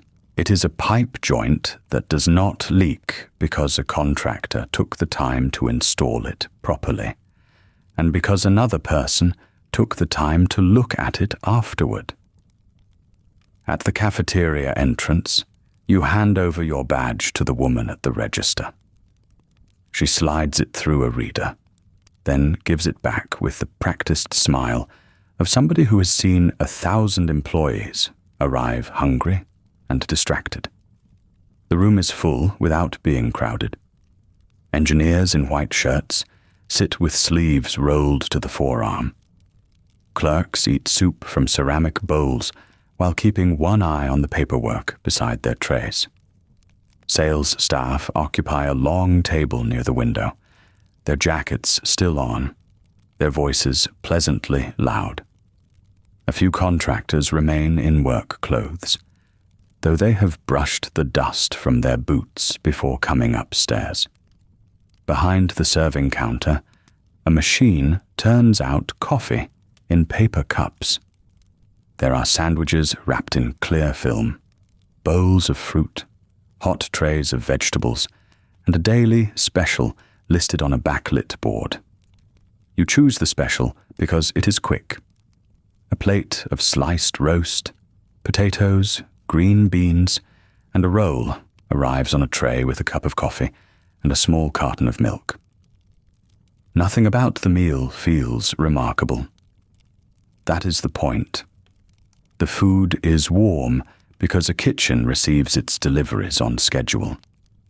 The coffee is hot because a municipal grid sends power through the building. The milk is cold because refrigeration has become so ordinary that no one pauses to admire it. Somewhere beyond the office district, farms, processing plants, warehouses, rail lines, and delivery routes are doing their work in the background. You carry the tray toward an open seat at a table occupied by 2 structural engineers and a contracts clerk. One of the engineers looks up from his lunch. You were at the north site this morning. Ventilation certification? How bad? Not bad, you say. A few access issues. One section needs to be opened back up. He nods with the mild disappointment of someone whose own work depends on other people finishing theirs. They always close the walls before anyone has thought about the person who has to fix something later. The person who closes the wall is usually being told to finish by Friday. And the person telling them that is usually in this building. The contracts clerk smiles into her soup. You are both in this building. That settles the matter as neatly as any formal reply could. For a few minutes, the conversation turns to ordinary work complaints. A supplier has sent the wrong fittings to a site in Pennsylvania. A federal inspector has requested a form that was already submitted twice. The structural team is waiting for revised load calculations from an outside consultant. Nobody sounds especially alarmed. This is how large projects move. Not cleanly, not all at once, but through delays, corrections, stamped papers, and people trying to get an answer from someone who has gone to another meeting. At the next table, a man from sales is telling a visiting contractor that the company has never been better positioned. People understand the need now, he says. That is all it takes. Once they understand the need, the rest is just explaining the options. The options, the contractor repeats. Family placement, corporate placement, regional plans. There are different levels, naturally. His voice remains cheerful. It is the voice of someone describing appliances, or insurance, or a new kind of car. One of the structural engineers glances toward him. Do they ever explain what the options cost? They explain what people can afford, says the contracts clerk. That produces a small silence, not hostile, only familiar. Before the war, money still arrives as dollars. Your salary goes into a bank account. The cafeteria reader records a charge against it. The shops near your apartment display prices in printed figures, and the grocery clerk gives change in coins and notes. The whole arrangement seems permanent because it is everywhere. A person can spend a morning signing a form, an afternoon buying a shirt, and an evening paying a utility bill without seeing the distance between those acts and the systems that make them possible. Yet the country is already arranged in layers of access. A skilled technical employee such as you earns enough to live comfortably by ordinary standards. Your apartment has steady heat, working appliances, and a telephone. You can buy lunch at work without weighing it against the rest of the week. You have a pressed shirt for the office and durable shoes for the construction site. These are not small things. But comfort is not control. Your work is attached to federal contracts that can be revised without your approval. Your department has a budget, but not the power to decide what the budget is for. You know more about a vault's air circulation than nearly anyone who might someday live inside one. That knowledge does not mean your family has a place reserved. Vault-Tec's advertisements make protection look like a personal choice. Choose preparedness. Choose security. Choose a future beneath the surface. The actual process is less simple. Space is limited. Contracts have conditions. Government agencies have priorities. Companies buy arrangements for employees they consider essential. Sales offices gather applications from families who may wait months for an answer, if an answer comes at all. The shelter is presented as a product, but it is also a gate. The people who stand before the gate do not all arrive with the same papers in hand. You eat the potatoes while they are still warm. Across the room, a sales representative laughs at something one of the contractors has said. Nearby, an older clerk folds a newspaper and places it beside her tray. The front page carries another story about international tension, though the headline is partly hidden beneath her hand. Nobody discusses it directly. There is a habit in offices like this of speaking around large things. You discuss schedules rather than fear, market demand rather than anxiety, civil defense rather than the possibility that civil defense might be needed. The coffee machine hisses behind the counter. A young electrical specialist joins your table with a second cup in one hand and a folder under the other arm.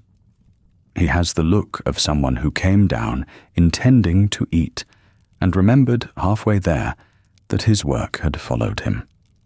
"You hear anything about the afternoon session?" he asks.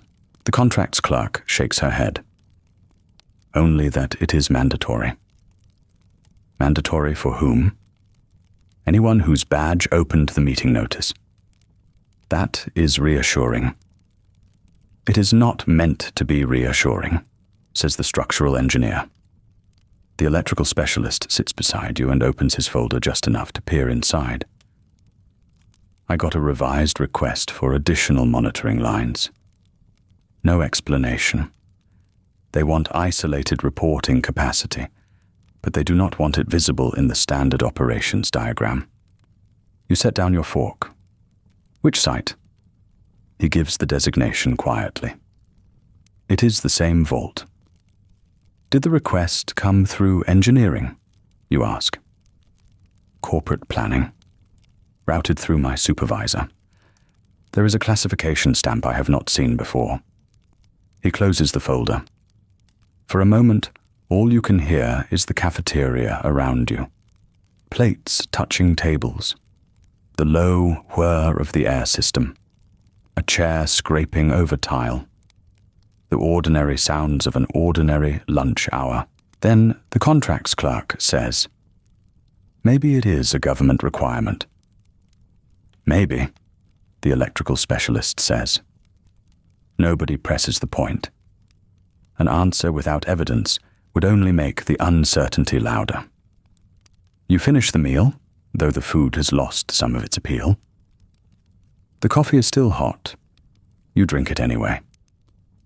It would be easy to imagine the vault below as a finished place, because the company has furnished a demonstration suite nearby. There are bright rooms, molded chairs, carefully arranged shelves, and a dining table set with spotless dishes. Visitors can walk through those spaces and picture themselves safe beneath the ground. But a real vault is not sustained by the picture. It is sustained by consumption being measured and controlled. Water has to be cleaned, stored, circulated, and used again. Air has to be moved through filters that will eventually need replacing. Waste has to go somewhere. Electricity has to come from equipment that produces heat, noise, and maintenance work. Food has to arrive from stores, grow under lamps, or be rationed from a supply that becomes smaller every day it is not renewed. A sealed community cannot live on stored comfort alone. That is why the quiet details matter. A coffee cup left on a cafeteria table is disposable because another cup will be delivered tomorrow. In a vault, even the simplest daily habit becomes part of an inventory. Someone will count it. Someone will order replacements.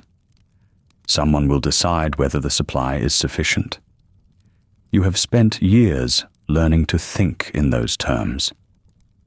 Not because you distrust ordinary life, but because your job requires you to imagine the moment when ordinary life is no longer available outside the walls.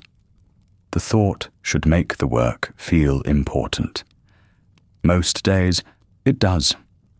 Today, with the amendment sheet waiting in your briefcase, importance feels different. Less like responsibility, more like being handed a tool without being told what it will be used for. A shadow falls across the table. Your manager stands beside you, holding no tray, no coffee, and no folder. His lunch, if he has had one, took place elsewhere. "Good," he says, looking from you to the electrical specialist. "You are both here." "We were just discussing the revised requests," the electrical specialist says. "I would not discuss them," your manager replies, still in the same even tone. The words are not sharp. They do not need to be. He adjusts one cuff, then looks toward the clock above the cafeteria doors. "Conference room 14. 10 minutes. Bring your project packets. Leave any unrelated materials at your desks." You nod. The manager gives the table a brief professional smile and moves on to the next group of employees, whose badges opened the same notice. Around you, lunch continues. Forks rise. Conversations restart. The city beyond the window keeps moving beneath the afternoon light, full of people buying coffee, catching trains, filing reports, and going home to apartments where the water runs when a tap is turned. You place the last of the papers into your briefcase. Then you stand, return your tray, and follow the hallway toward the elevators, carrying the technical amendment with you.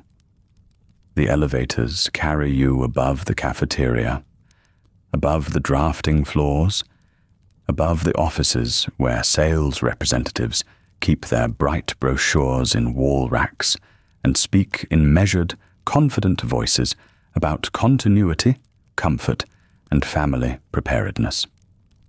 Conference room 14 is on a level that does not appear on the directory beside the lift. That is not quite true.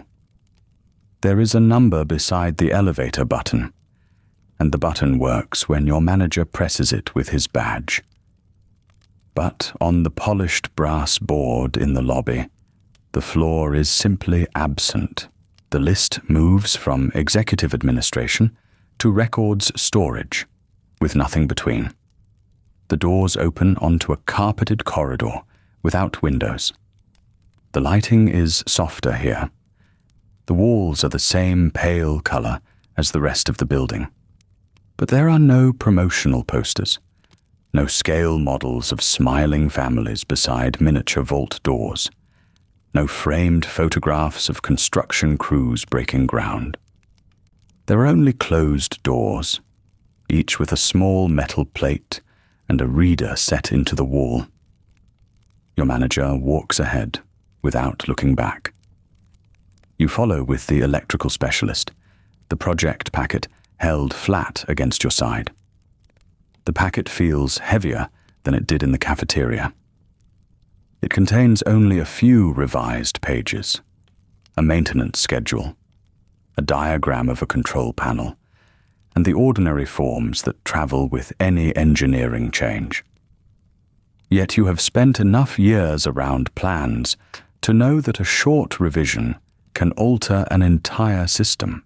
At the end of the corridor, your manager opens the door to conference room 14. The room is larger than you expect. One wall is glass, looking out over the city from a height that makes the streets seem arranged rather than lived in. The traffic below moves in narrow lines between office blocks. A monorail passes behind another building, bright in the afternoon sun. Farther out, the familiar shape of the Capitol sits beneath a clean sky. The glass is thick. You can tell from the edge where it meets the frame. A long table occupies the center of the room. At one end sits a woman from corporate planning. her hair fixed neatly in place, a stack of folders aligned before her. Beside her is a man from legal affairs, though no one introduces him that way. His badge identifies him as administrative liaison. Across from them sit two people you recognize from construction oversight, one from systems procurement, and another from a department whose title is too broad to explain much of anything. Operational readiness. Your manager takes a seat near the middle.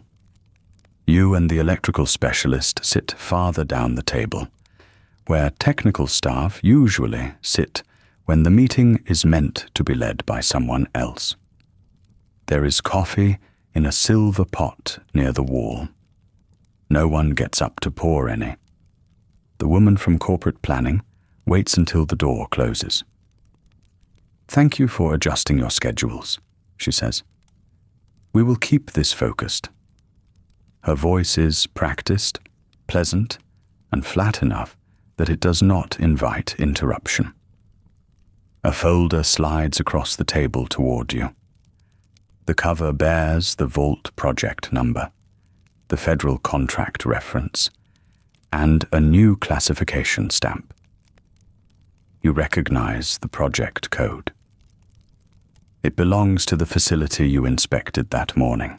Inside is a revised list of operational requirements. At first glance, none of them appears dramatic.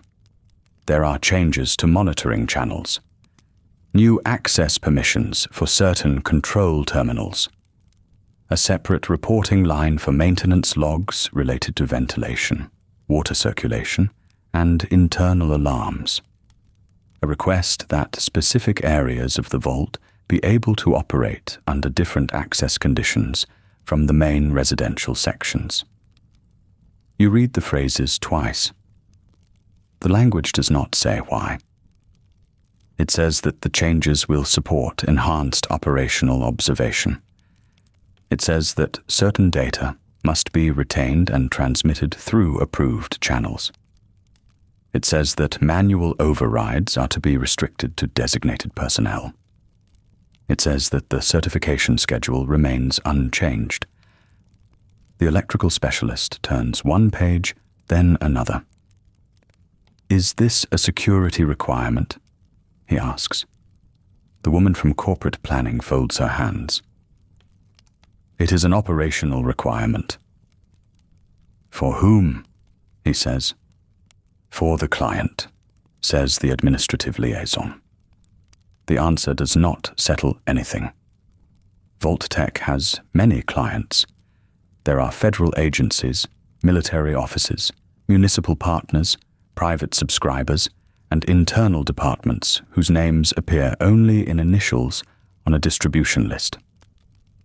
A vault can be presented as a shelter for a community and funded through several different streams of money at once.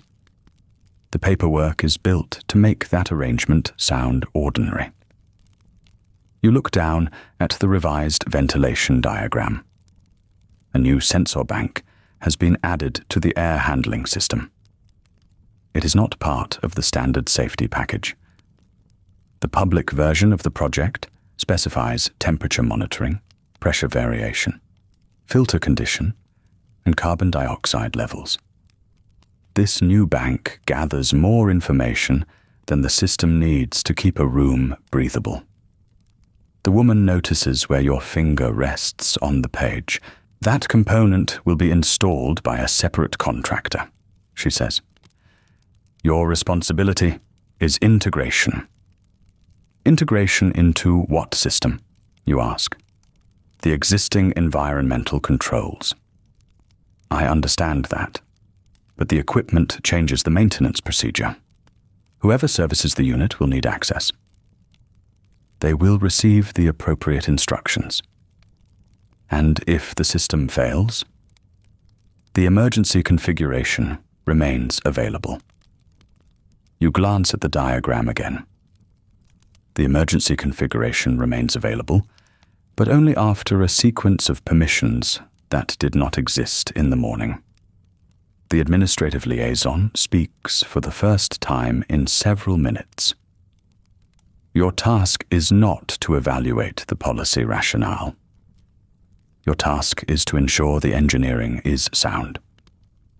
There is no anger in his voice. There is barely any emphasis. The sentence has likely been used before, in rooms like this one, with different projects spread across the same polished table. Your manager shifts in his chair. "We are trying to avoid unnecessary delay," he says. "The facility is approaching certification.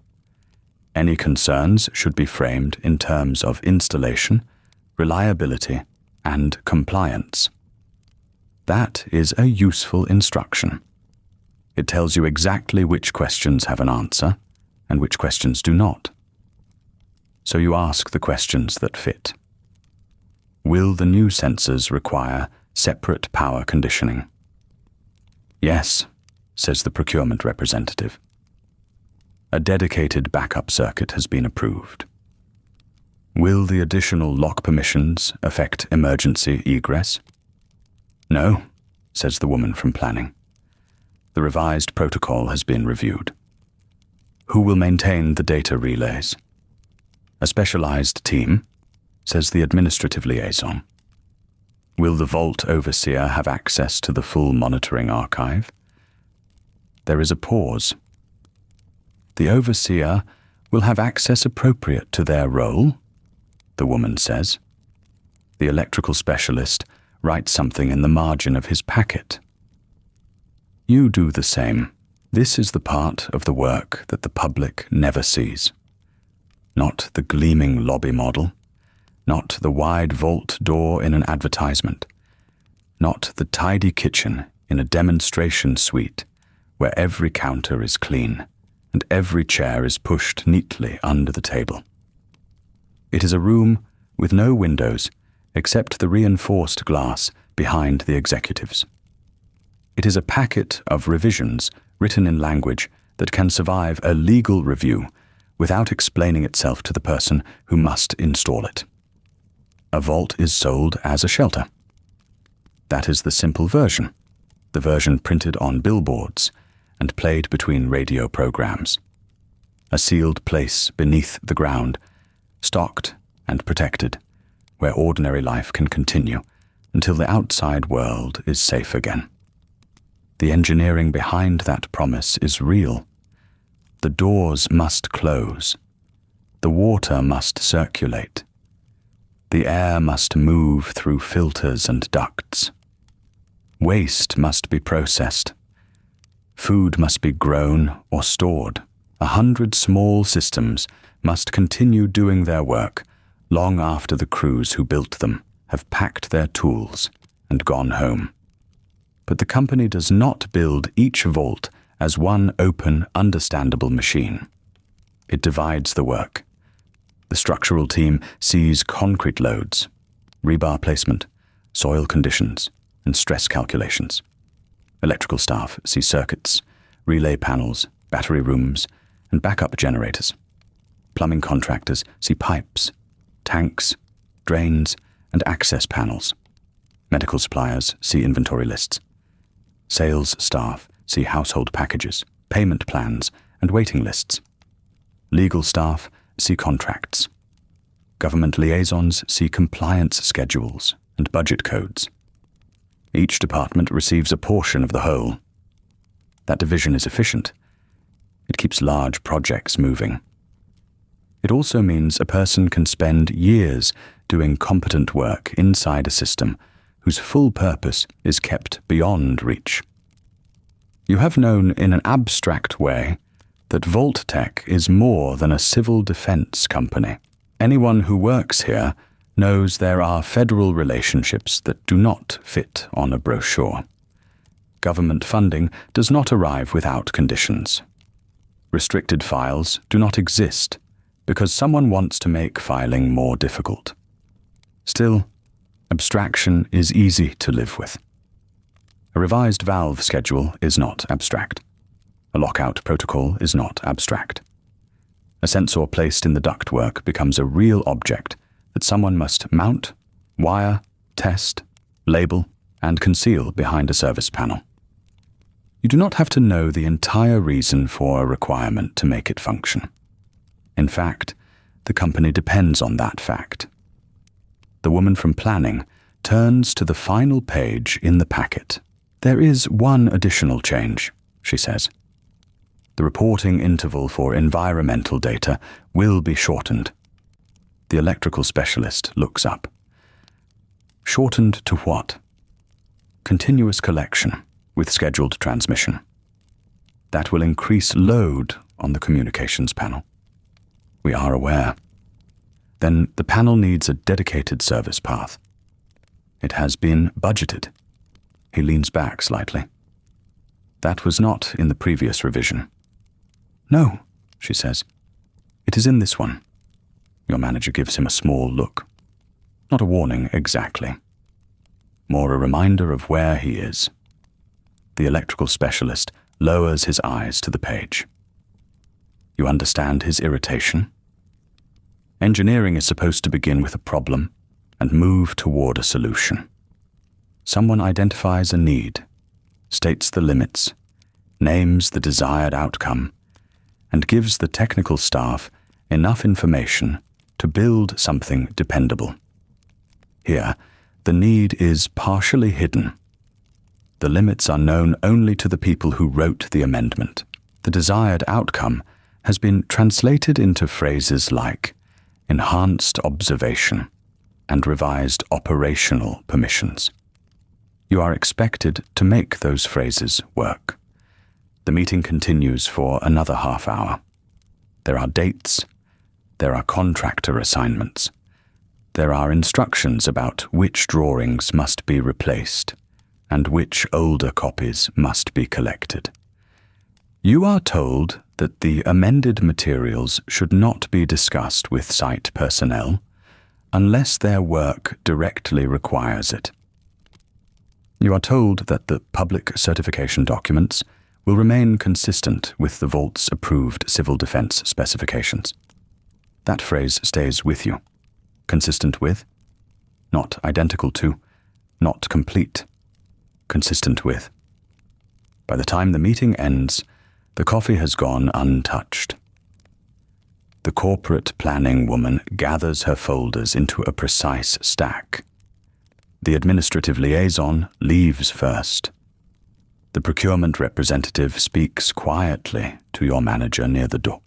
No one looks toward the glass wall now, though the city remains there, wide and bright, carrying on below. Your manager waits until the room has mostly cleared. You have good judgment, he says to you. It sounds like praise. You caught the seal issue this morning. You held the ventilation section when it needed to be held. That is the standard. You nod. The amendment is sensitive, he continues. Sensitive does not mean unsafe. It means it has a narrower distribution. Will the maintenance foreman receive the full procedure? You ask. He will receive what he needs to maintain the equipment. And the future staff? Manuals will be prepared. That is all. Your manager picks up his own folder. Have the integration notes ready by the end of the day. We need the underground work adjusted before the next inspection cycle. Then he is gone. You remain by the table for a moment, looking down at the diagrams. The lines are clean. Blue for water, green for air, red for power, black for control wiring. Each line has a beginning and an end. Each valve, breaker, and terminal has a designation. On paper, there is comfort in that. A system can be followed. A fault can be traced. A technician can stand before a panel with the right drawing and understand what lies behind the wall. The policies are different. They arrive without a full diagram. They travel through locked offices, careful phrases, and people whose job is to make sure responsibility is never held in one pair of hands for very long. You place the amended pages back into the packet. Then you leave conference room 14, pass through the quiet corridor, and ride the elevator down toward the construction access level. By the time you reach the site, the afternoon crews will be waiting for answers about sensors, relays, access panels, and service clearances. You will give them answers where you can. The rest will become pipes, locks, maintenance schedules, and small sealed boxes behind the walls. The elevator opens onto a level that has not yet decided what it is meant to look like. The finished parts of the vault are built for brochures. There are curved corridors, clean wall panels, bright floor strips, and enough polished metal to catch the light. Down here, the surfaces are still exposed. Concrete bears chalk marks.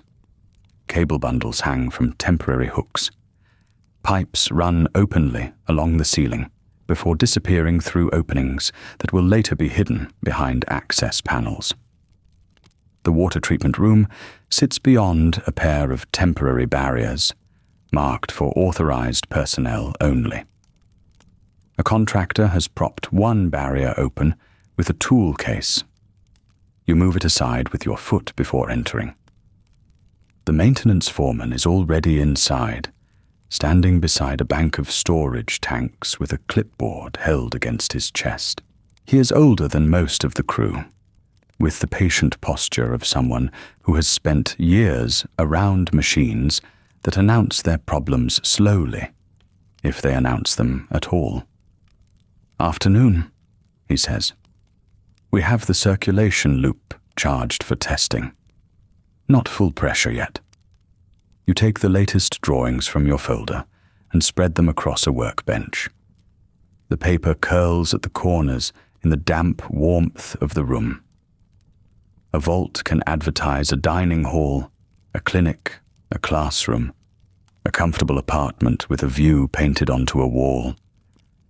It cannot advertise this room, not honestly. Nobody chooses a vault place because they are excited by settling tanks, drain traps, inspection ports, and cartridge housings. But this is where the shelter becomes possible. Without water, the rest is decoration.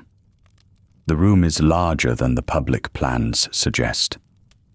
One side contains the incoming supply connections and the first stages of treatment. Along the opposite wall, storage tanks sit on reinforced mounts, each with a ladder, a pressure indicator, and a manual isolation valve. Between them is a dense arrangement of pumps, filters, gauges, junction boxes, and pipes marked in different colors. Blue identifies potable water. Yellow marks reclaimed water for cleaning and other non-drinking uses. Gray pipes handle drainage. Narrower lines carry samples toward a testing station built beside a steel sink. The foreman points with his pencil. Primary pump is turning smoothly. Backup unit is mounted and wired. We still need the final control relay from the electrical crew. You have the manual bypass?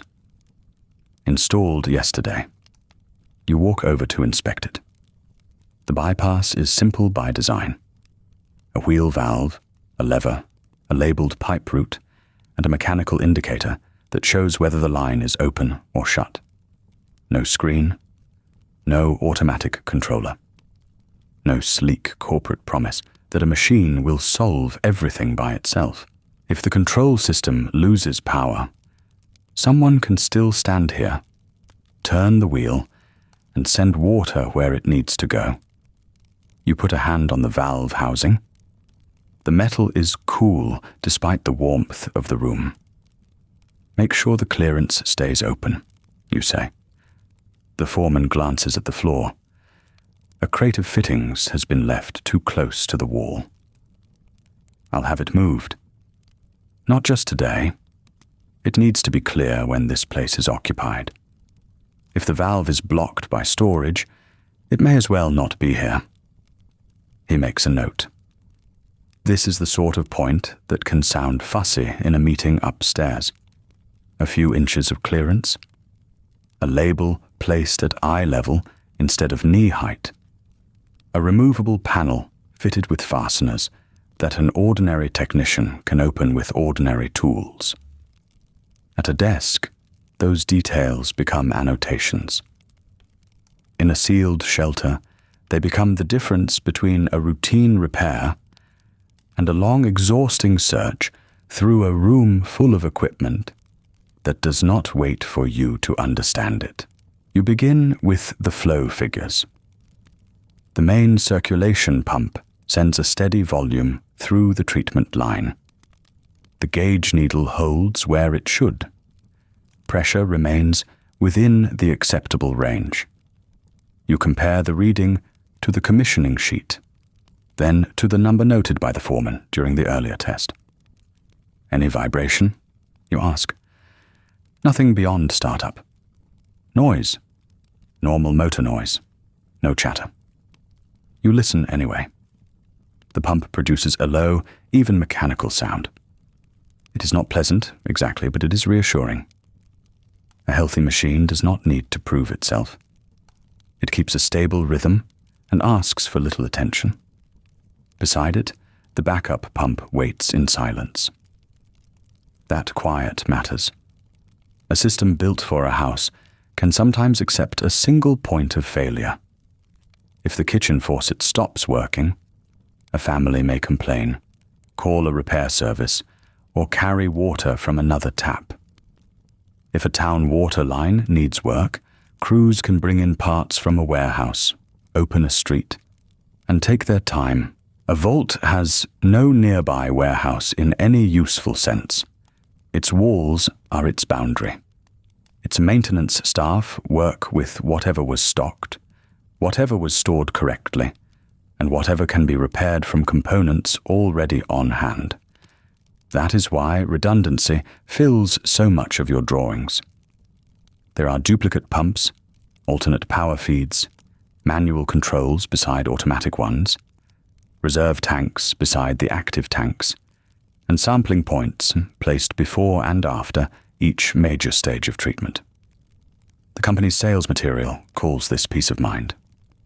The engineering language is less graceful. It is fault tolerance. It is the refusal to let one failed seal, one worn bearing, or one neglected relay stop an entire system. The principle is old. Ships use it. Hospitals use it.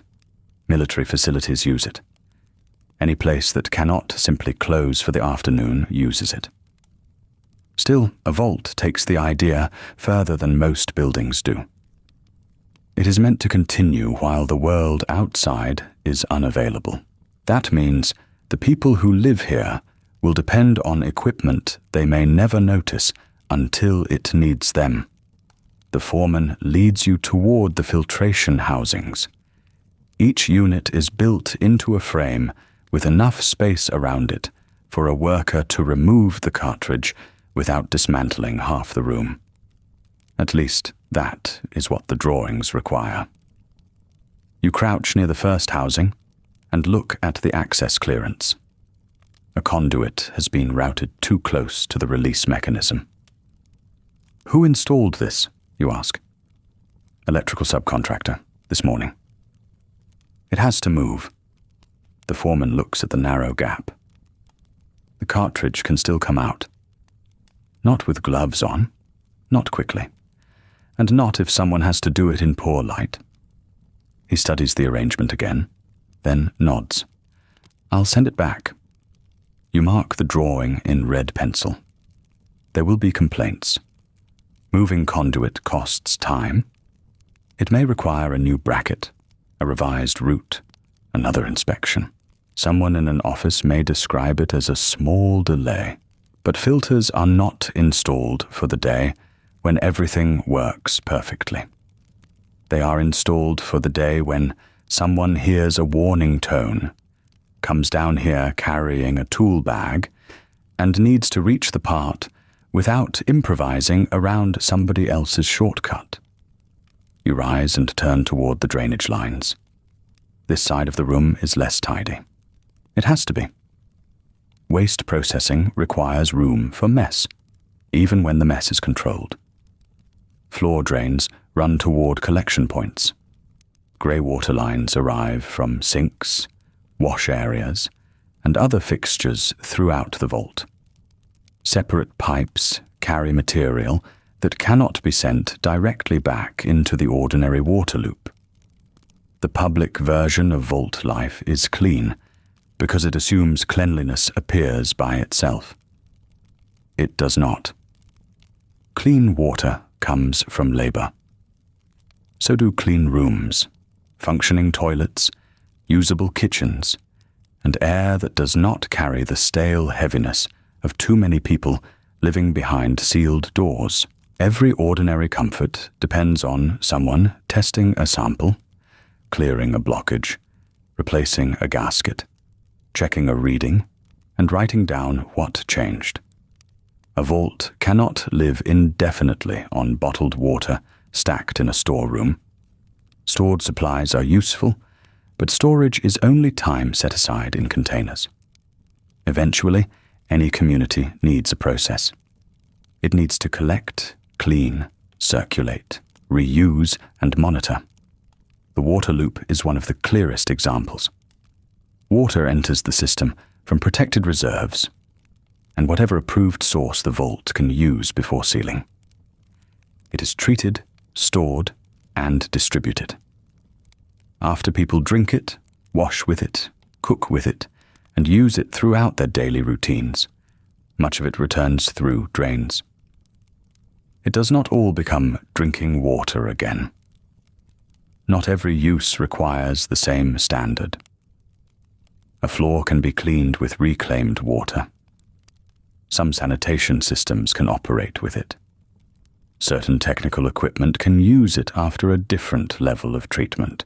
The point is not to make every drop identical. The point is to waste as little as possible. That requires separation. It requires labels that remain readable after years of cleaning. It requires valves that are not painted over. It requires staff who understand which line feeds which tank, and why a pipe that looks nearly identical may carry water for a completely different purpose. In the brochure, the vault is a product. Down here, it is a series of habits waiting to be taught to people who have not yet been hired. The foreman opens an access panel beneath a drainage manifold. We adjusted the tool clearance here, like you asked. You kneel again, this time with your flashlight. Behind the panel is a compact arrangement of couplings and shut-off valves. It is not beautiful. It is not supposed to be.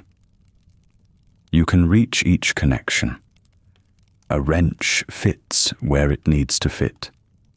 The shut-offs are tagged. A shallow tray beneath the assembly will catch a small leak before it reaches the electrical conduit farther along the wall. Better, you say? The foreman gives a small nod, pleased despite himself.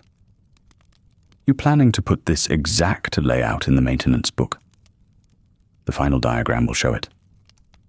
Diagrams are fine. I mean instructions. You look up at him.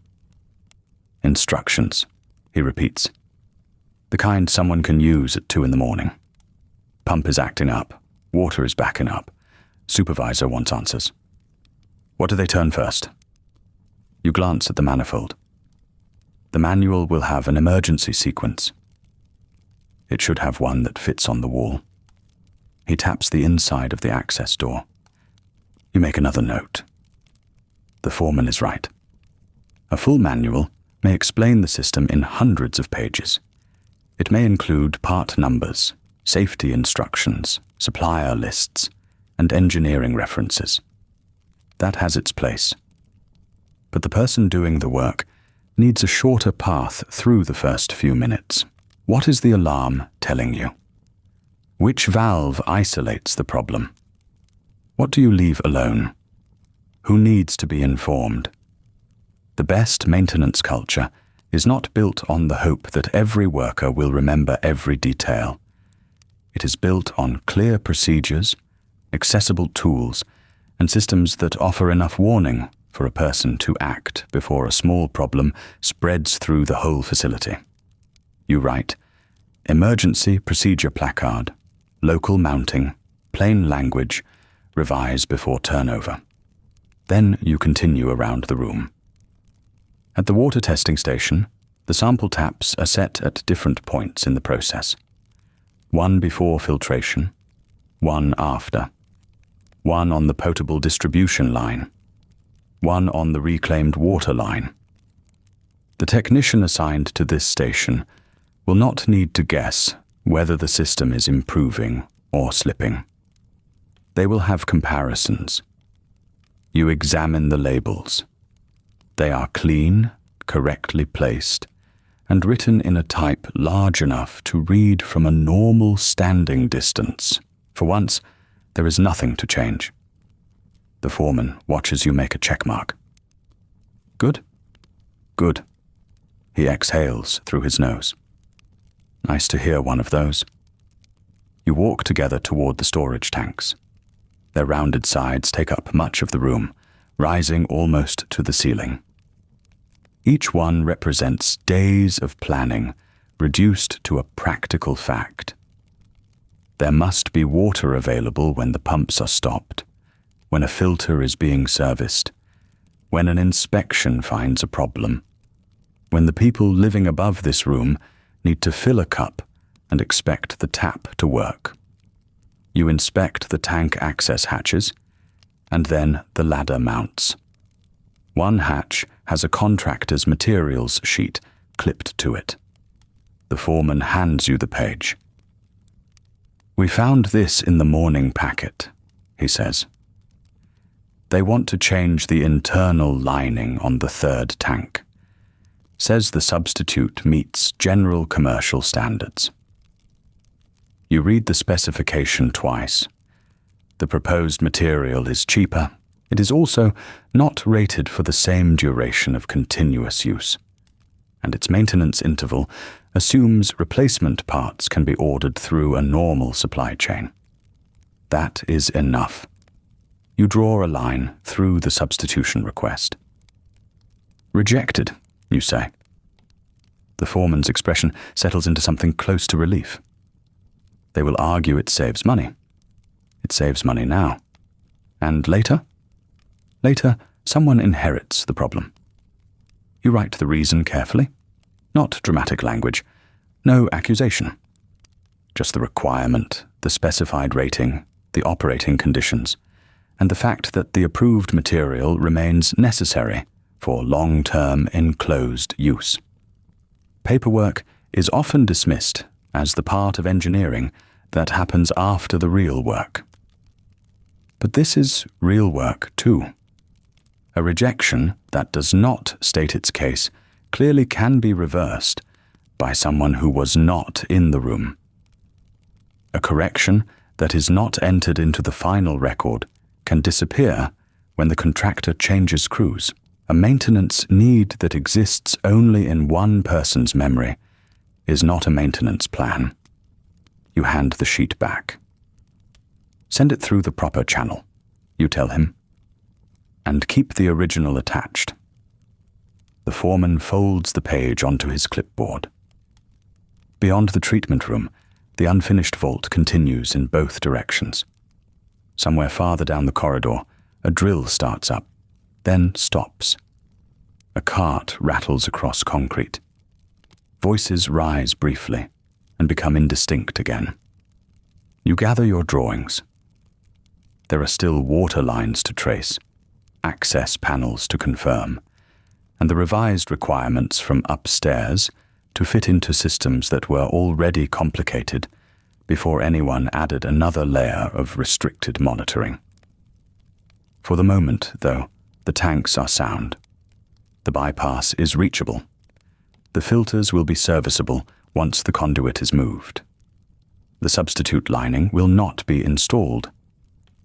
It is not a grand victory. It is a valve in the right place. a clearance preserved, a cheaper part refused, before it can become somebody else's late-night problem. In a vault, that is what good work looks like. You leave the water treatment room with the foreman beside you, carrying the drawings toward the next inspection point, while the pumps continue their even, patient work behind the closed door. The next inspection point is close enough to hear before you reach it. The sound is not dramatic. It is a measured electric whine, followed by the deep, cushioned meeting of metal against a gasket. Then there is a pause. A few seconds pass while somebody on the other side watches a row of indicator lamps. At last comes the release, a hiss of equalizing pressure, and the door begins its return. You and the foreman turn into the entrance approach. The vault door occupies the far end of a broad concrete throat. Even unfinished, with temporary work lamps strung along the walls and chalk marks still visible near the floor, it changes the scale of the place around it. The corridor is wide enough for equipment carts, delivery pallets, and a small line of people carrying what they are told to carry. Yet the door makes the corridor feel narrow. Everything on this side of it is outside. Everything beyond it is intended to remain separate. Two contractors stand near the control cabinet. One holds a clipboard against his chest. The other is crouched beside an open service panel, where a bundle of cable disappears into the wall. A test technician looks up as you approach. "Cycle complete," he says. "Outer seal held." "Held for how long?" "Long enough for the scheduled test." The answer is tidy, which is not the same thing as useful. You set your drawings on a portable work table and turn to the relevant sheet. The door assembly has its own stack of documents, thicker than the plans for some entire office floors. There are structural drawings, motor specifications, wiring diagrams, emergency procedure cards, federal compliance forms, and a maintenance schedule that assumes someone, years from now, will still have the proper tools and the patience to use them. The door is not merely a large piece of steel. It is a system of systems. Its locking bolts must travel fully into their housings. Its motor must pull evenly. Its seals must meet without folding or tearing.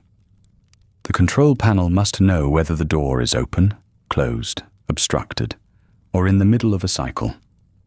The manual release must work when the powered system does not. The interior controls must answer to the people authorized to use them, while the exterior controls must answer to a different set of permissions. And all of it has to fit inside a construction schedule that treats every day of delay as a number on somebody's report. You move closer to the threshold. The door itself is painted in a clean industrial gray beneath its protective wrapping. The Vault-Tec emblem has not yet been fixed to its outer face. Right now, it looks less like a promise and more like what it is: a heavy mechanical barrier mounted on tracks and hinges, held in place by crews who have spent months adjusting things by fractions. The technician points to the indicator panel. "Green through the lock sequence," he says. "We had a yellow on the pressure sensor during the first cycle, but it cleared." Why was it yellow? Probably a loose connection. Probably is another word that belongs nowhere near a completed inspection. You ask him to run the test again. The foreman steps back. The contractors do the same. A warning tone sounds, polite and almost cheerful. The door begins to move. Its travel is slow enough that a person could walk beside it. That is deliberate. A fast-moving door is harder to control, harder to stop and harder to repair. The motor turns. The mechanism draws the door inward. The seal meets the frame. The last few inches come with a firmness that travels through the floor beneath your shoes. Then the locking bolts engage. One after another, their status lamps change. You watch the panel rather than the door. The panel is where the machine tells you what it believes has happened. Green, green, green. Then one amber light remains. The technician leans forward. "Sensor lag," he says. "Which sensor?" He opens the cabinet and traces a finger along the labeled terminal blocks. The labels are neat, typed, and already smudged by fingerprints. He finds the line, checks the connection, then looks over his shoulder. It's reading the lower interior bolt. Is the bolt seated? It should be. You wait. The amber light turns green. The door has sealed. The lower bolt has reached its housing. The panel simply learned about it later than it should have. That may sound like a small distinction. In a normal building, it would be one. A delayed signal might mean a maintenance note, an adjustment during the next service visit, a minor irritation for the person responsible for the panel. Here, the door and the record of the door have to agree. A sealed vault depends on that kind of agreement. The people operating it cannot stand at every hatch and every junction box. They rely on gauges, lamps, alarms, and readouts to tell them what is happening behind metal panels and sealed walls. If a display says a door is secure when it is not, or uncertain when it is secure, the person at the console loses time deciding what to trust. You write down the delay. The technician watches your pencil. Do you want it held? I want the connection checked, the sensor tested under load, and the result entered on the next cycle. He nods, though not happily. Holding work means more labor. More labor means calls to a project manager. Calls to a project manager mean explanations. Nobody likes a defect that appears late in the day, after the crew has already decided the installation is nearly finished. But the final hours are when defects become easiest to miss. Paint goes on, panels close, temporary labels come down. The worksite begins to resemble the brochures. Once that happens, every unfinished detail becomes harder to see and more expensive to correct. The foreman turns toward the inner corridor. There are 3 more interior doors on this loop, he says. The security contractor wants sign-off before the end of the week. Then they should be ready for sign-off before the end of the week. He gives a short breath through his nose. Not quite a laugh, not quite agreement. You walk past the main entrance into the interior security section. These doors are smaller, though no less deliberate. They divide utility routes from residential corridors, storage areas from medical spaces, and public rooms from the systems that keep those rooms usable. A vault is meant to feel orderly to the people who live there. The order depends on boundaries that most residents will only notice when a light over a door changes color and it does not open for them. At one doorway, a contractor demonstrates the access reader. A badge passes over the plate. The latch clicks. The door opens inward. Your own Vault-Tec identification badge will open it today. The foreman's badge will not. The technician's temporary authorization works only during the shift.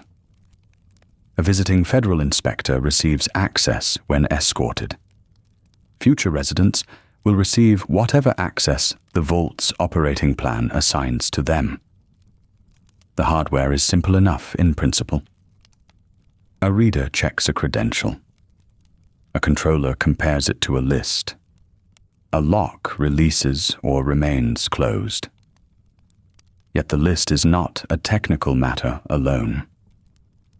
Somebody decides who belongs on it.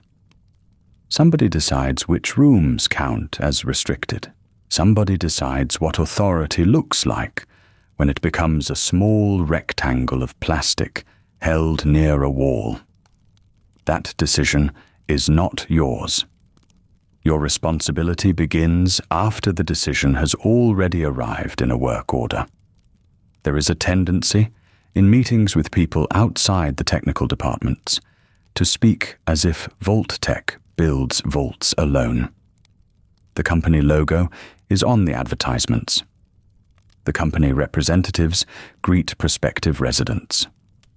The company executives appear beside scale models and talk about preparedness, family continuity, and the comfort of modern planning.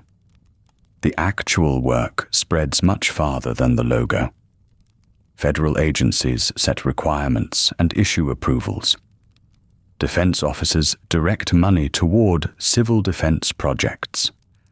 Construction firms pour the concrete, set the rebar, install the conduit, and bring in the machinery.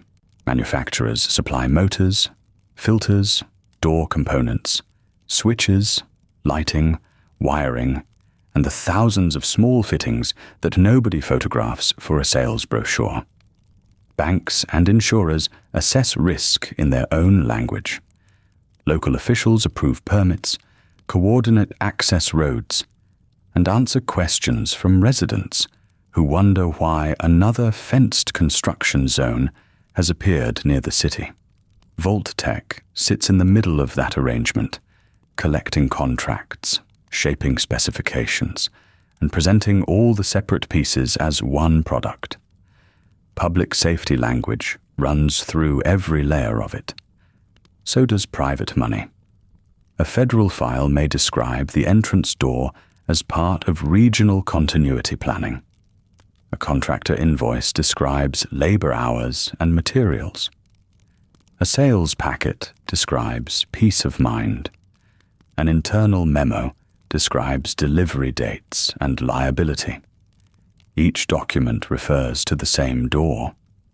Each makes it sound like a different object. You stand at the open service hatch beside the access controller and inspect the cable routing. The wires are secured properly. The casing is intact.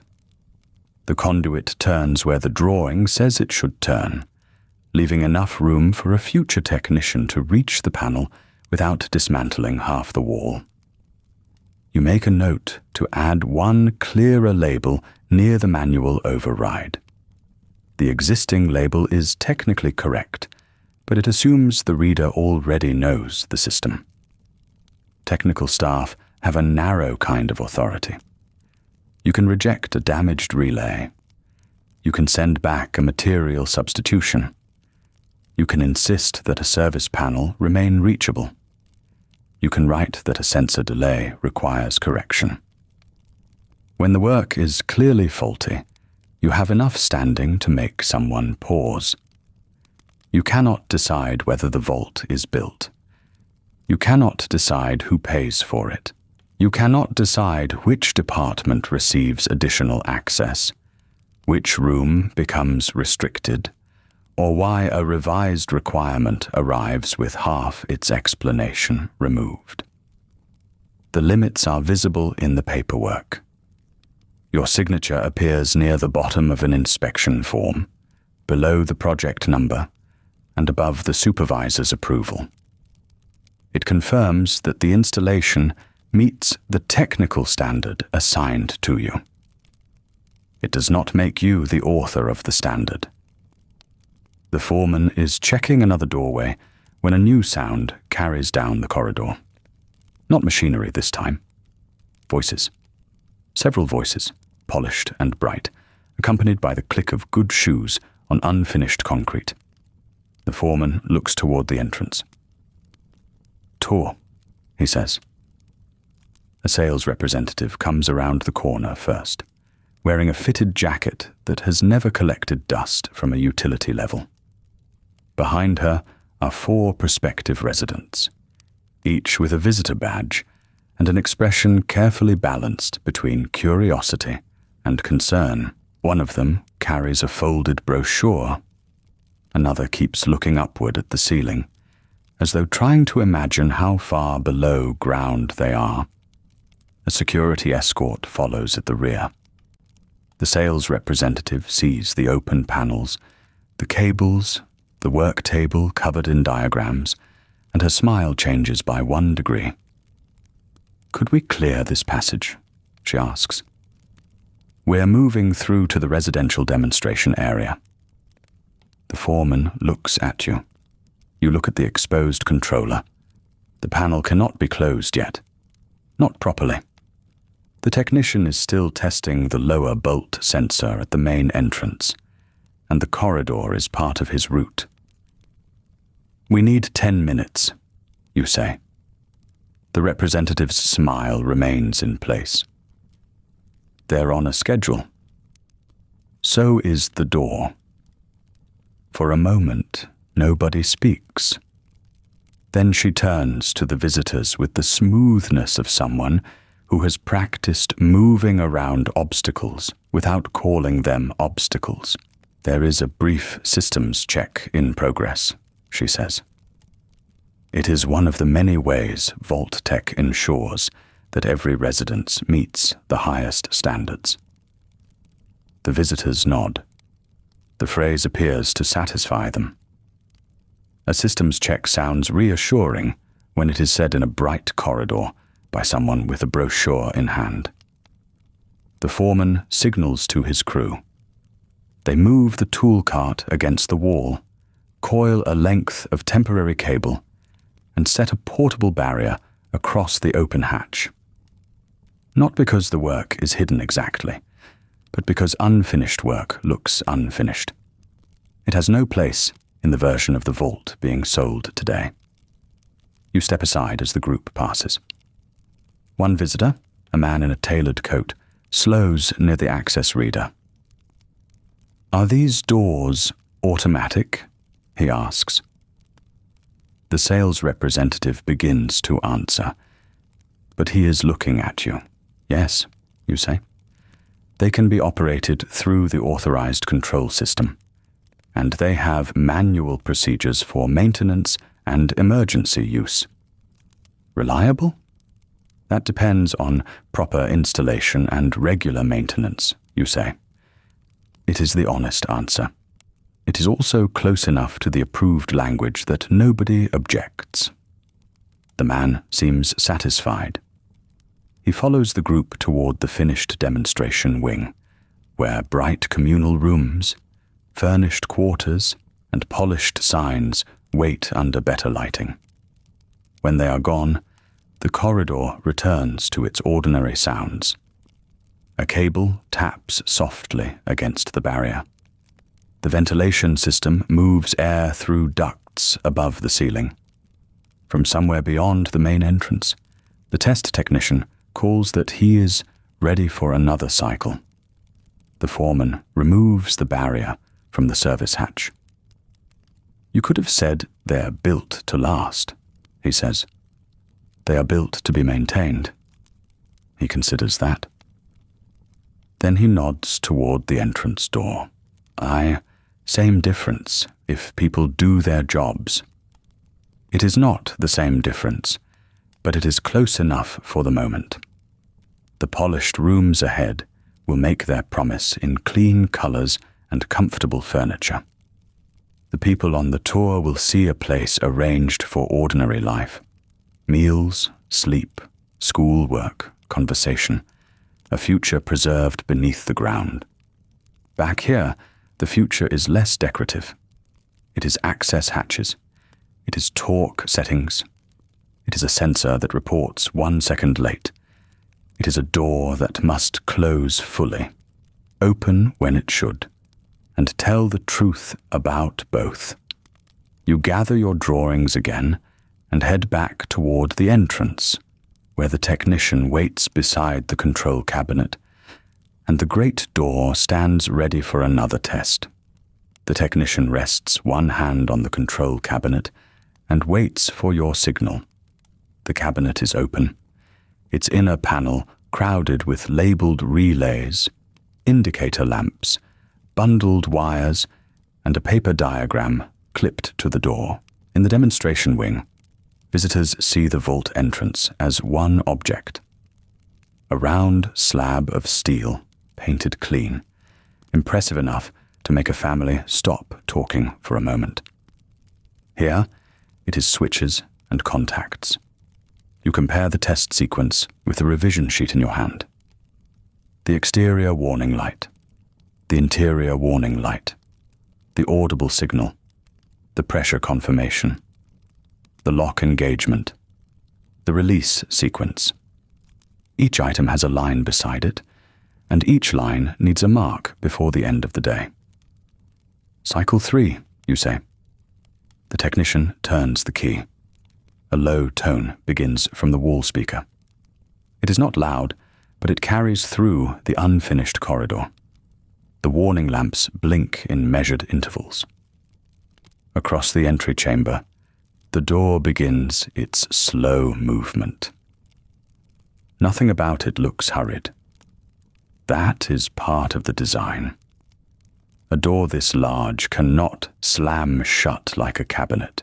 It must move with enough force to seal, enough control to stop where it is told, and enough consistency that a tired maintenance worker can trust the controls years after the construction crew has moved on to another contract. The outer ring rotates. Heavy locking pins settle into position one by one. You watch the gauge instead of the door. The needle rises, steadies, and holds. The technician looks at you. You wait another few seconds, then you write the time beside the pressure reading. Release, you say. The sequence reverses. The locking pins withdraw. The door opens again, revealing the pale afternoon light at the far end of the access tunnel.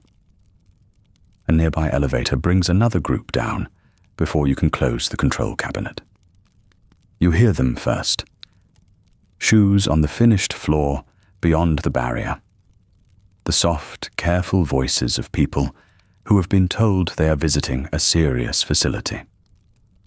Then comes the sales representative, speaking at a volume calibrated for confidence. Of course, every residence area is designed with comfort and continuity in mind. The foreman glances toward the corridor. That is our cue, he says. The work crew moves with practiced speed. A coil of cable is lifted off the floor. A toolbox disappears behind a temporary partition.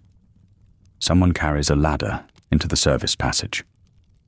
The barrier is shifted so the visitors will see a clean wall panel instead of the open hatch behind it.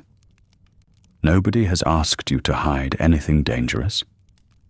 The work is unfinished, and unfinished work is simply not part of the product. A vault is easier to sell when it appears to arrive complete. You follow the foreman through the service route that runs behind the demonstration rooms. It is narrower than the public corridor and lit by work lamps rather than decorative fixtures. The walls here are not painted. Labels mark conduit runs, ventilation branches, water lines, electrical cabinets, and access points. A technician walking this passage years from now will need those labels more than any framed picture or polished wall clock. Through a small inspection window, you can see the tour group enter the communal dining space. The room has been arranged with more care than any actual cafeteria you have eaten in. Tables are evenly spaced. Chairs sit squarely beneath them. A display counter holds clean dinnerware that nobody has used. Along one wall, a cheerful graphic explains the benefits of shared meals, orderly schedules, and a community designed for peace of mind. The visitors slow down. One woman looks toward the ceiling, as if trying to judge whether the room is truly underground. A man in a good suit runs his fingers along the back of an empty chair. Two children are directed toward a display about vault schooling, where a smiling cartoon figure holds a book beneath a bright yellow light. The sales representative continues. You are not purchasing a shelter from the outside world. You are securing a continuation of the life you already value. It is an effective sentence. You can tell because everyone listens. The phrase has been used in brochures for months. You have seen it on posters in train stations and in the lobby upstairs. It is carefully built to avoid saying what sits at the center of every conversation about vaults. No one wants to imagine the reason a sealed underground home would be necessary. Instead, the company offers continuity, familiar meals, familiar work, recreation rooms, medical care, a bed with a clean blanket, a place for children to study, the ordinary shape of life preserved under concrete and steel. In the public rooms, the promise seems almost simple. Behind the walls, nothing is simple. The dining area depends on electric power from systems that must be inspected and serviced. The light fixtures depend on wiring that disappears into conduits overhead. The sinks depend on pressure regulators, filters, pumps, storage tanks, drainage lines, and people trained to notice when a gauge begins to wander from its normal range.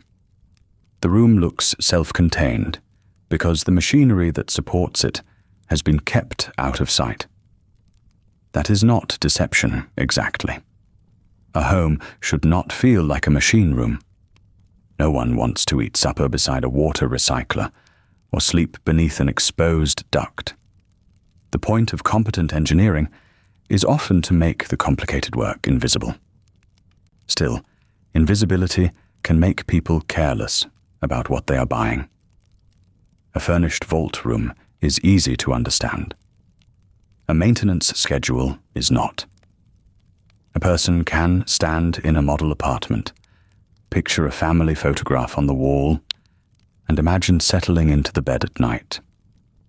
It is harder to picture the access panel behind the wardrobe, harder to imagine a future resident opening it with a hand tool, following a procedure written by someone who has never met them, trying to decide whether a changing sound in the wall is a loose fitting, a blocked line, or a motor beginning to fail.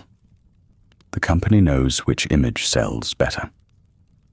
The group moves into the residential section. You take the longer service passage and emerge beside a utility closet that opens onto the far end of the hall. The foreman has already positioned himself near the wall, arms folded, looking as though he belongs to the building rather than the construction schedule. The corridor is bright and finished. Its floor has been cleaned. The doors to the sample quarters are painted in soft colors. Small signs indicate laundry, recreation, medical services, and administration. Every sign is mounted level. Even the air feels different here. The ventilation is set to a gentler flow, quiet enough that visitors will not notice it. You know the ductwork above them is still incomplete in places. There are sections waiting for insulation, sections waiting for final testing, and one branch that must be adjusted because its damper has been responding too slowly. But the air in the corridor is cool, dry, and easy to breathe. That is the version being sold. A child points at a wall display showing a cross-section of the vault. The illustration is clean and friendly.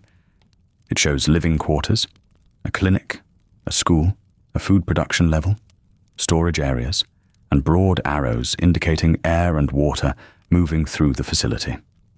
The arrows are blue and green.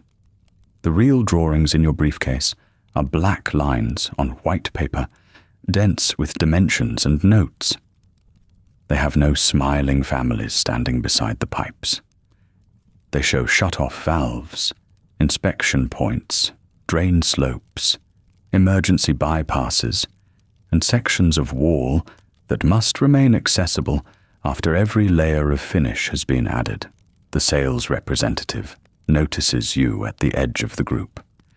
Here is one of the engineers responsible for the life support systems, he says. Perhaps you would be willing to explain what makes a Vault-Tec facility so dependable. Everyone turns toward you. You have been placed in this position before. It is not quite a request. You step closer, careful not to let the rolled plans under your arm look too much like work. The visitors are expecting reassurance, but not a lecture. They want to hear that experts have thought of everything. They do not want a list of the things that can go wrong. You look at the wall display. The vault is designed so its essential systems support one another, you say. Air circulation, water treatment, power distribution, and communications are planned together. There are backup arrangements for the equipment residents rely on every day, and there are clear maintenance procedures for the people assigned to keep those systems running. The man in the good suit nods slowly. So it can operate independently. It is designed for long-term operation, you say. That depends on the equipment, but also on routine work. Filters need changing. Pumps need inspection. Records need to be kept. A dependable system is one people can understand and maintain. It is an honest answer. The sales representative smiles as though you have said precisely what he hoped to hear. A woman near the back raises her hand slightly. Would residents need technical training? Some staff would, you say. The facility includes assigned roles for maintenance, medical work, food production, administration, and other daily needs. Most residents would live ordinary lives. The systems are built so that trained personnel can handle the technical work. That answer is approved too. It appears in the customer information packet, though the packet makes the division sound cleaner than it will ever be in practice. A vault needs specialists. It also needs people willing to become specialists after the door closes. Someone has to learn the daily readings. Someone has to inventory replacement parts. Someone has to understand why a pump sounds different at the end of a shift, or why condensation has appeared where it should not. No sealed community remains ordinary by accident. The visitor looks relieved. Perhaps she is imagining a neighbor in a maintenance uniform, someone else responsible for the difficult parts. That is the comfort being offered. There will be a system. There will be a person assigned to the system. There will be a form to fill out when something needs attention. For most people, that is what safety means. The group moves on toward the furnished apartments. The sales representative resumes his practiced rhythm, describing storage capacity, recreational programs, and the reassuring fact that each family will have a defined place in a community designed before any emergency begins. He does not mention the service corridor behind the wall. He does not mention that the community's routines will depend on rules written far above the level of any future resident. You remain near the utility closet until the visitors have passed. There is a small panel beside the door, painted the same color as the wall.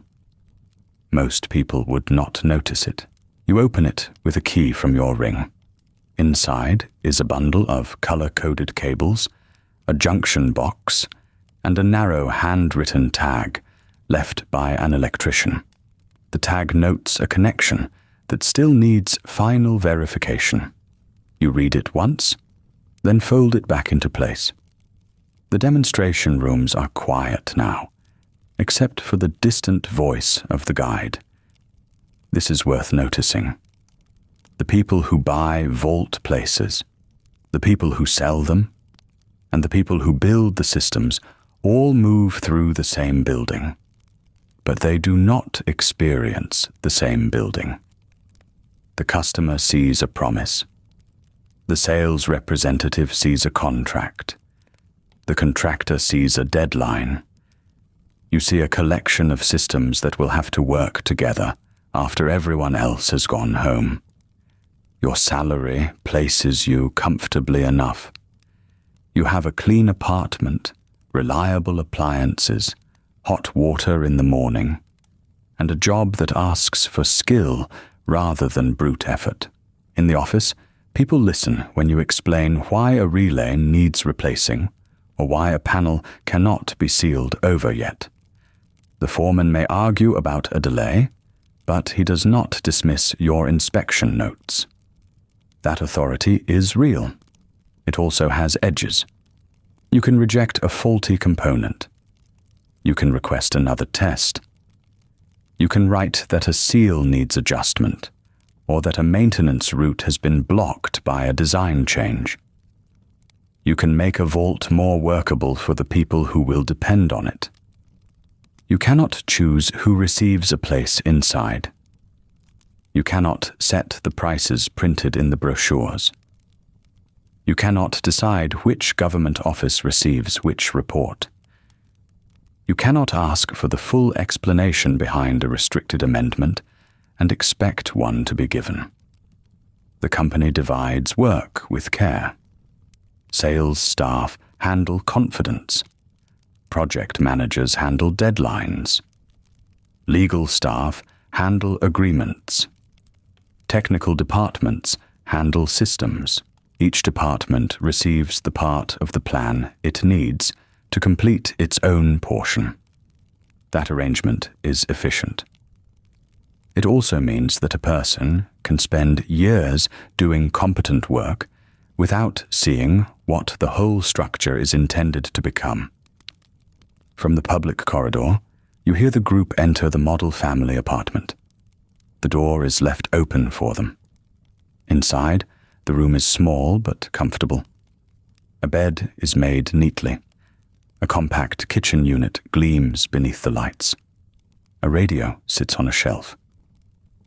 There's a table with 2 chairs and a vase holding artificial flowers, because someone in the design department has decided that even a shelter needs a suggestion of softness. The visitors gather at the threshold. One of them asks how long the vault can remain sealed. The sales representative answers with a broad statement about prepared supplies, self-sustaining systems, and Vault-Tec's commitment to continuity. He speaks without hesitation. You do not stop to listen for the exact wording. Instead, you close the small utility panel, lock it, and write the electrician's note into your inspection pad. The connection will need to be checked before final sign-off. It is a minor item. There are dozens like it across the project. Minor items are what fill your days. A loose bracket, a mislabeled breaker, a drain access point that is too narrow for the tool meant to reach it. No brochure will mention them. No customer will ask about them during a tour. Yet years from now, if the vault is occupied and the systems are still operating, it will be because someone took these small matters seriously before the walls were finished. The foreman appears beside you. They are headed out, he says. You look once more through the narrow gap in the corridor. The visitors are leaving with their folders tucked under their arms. They move slowly, still studying the signs and the polished doors. The children have been given small paper badges with the company logo. The adults speak in low voices about application schedules, deposits, and whether the space feels larger or smaller than they expected.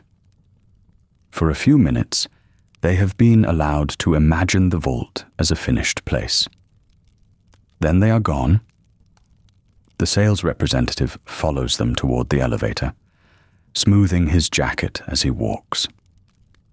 The bright corridor empties. A service door clicks shut somewhere behind you. The foreman waits for your next instruction.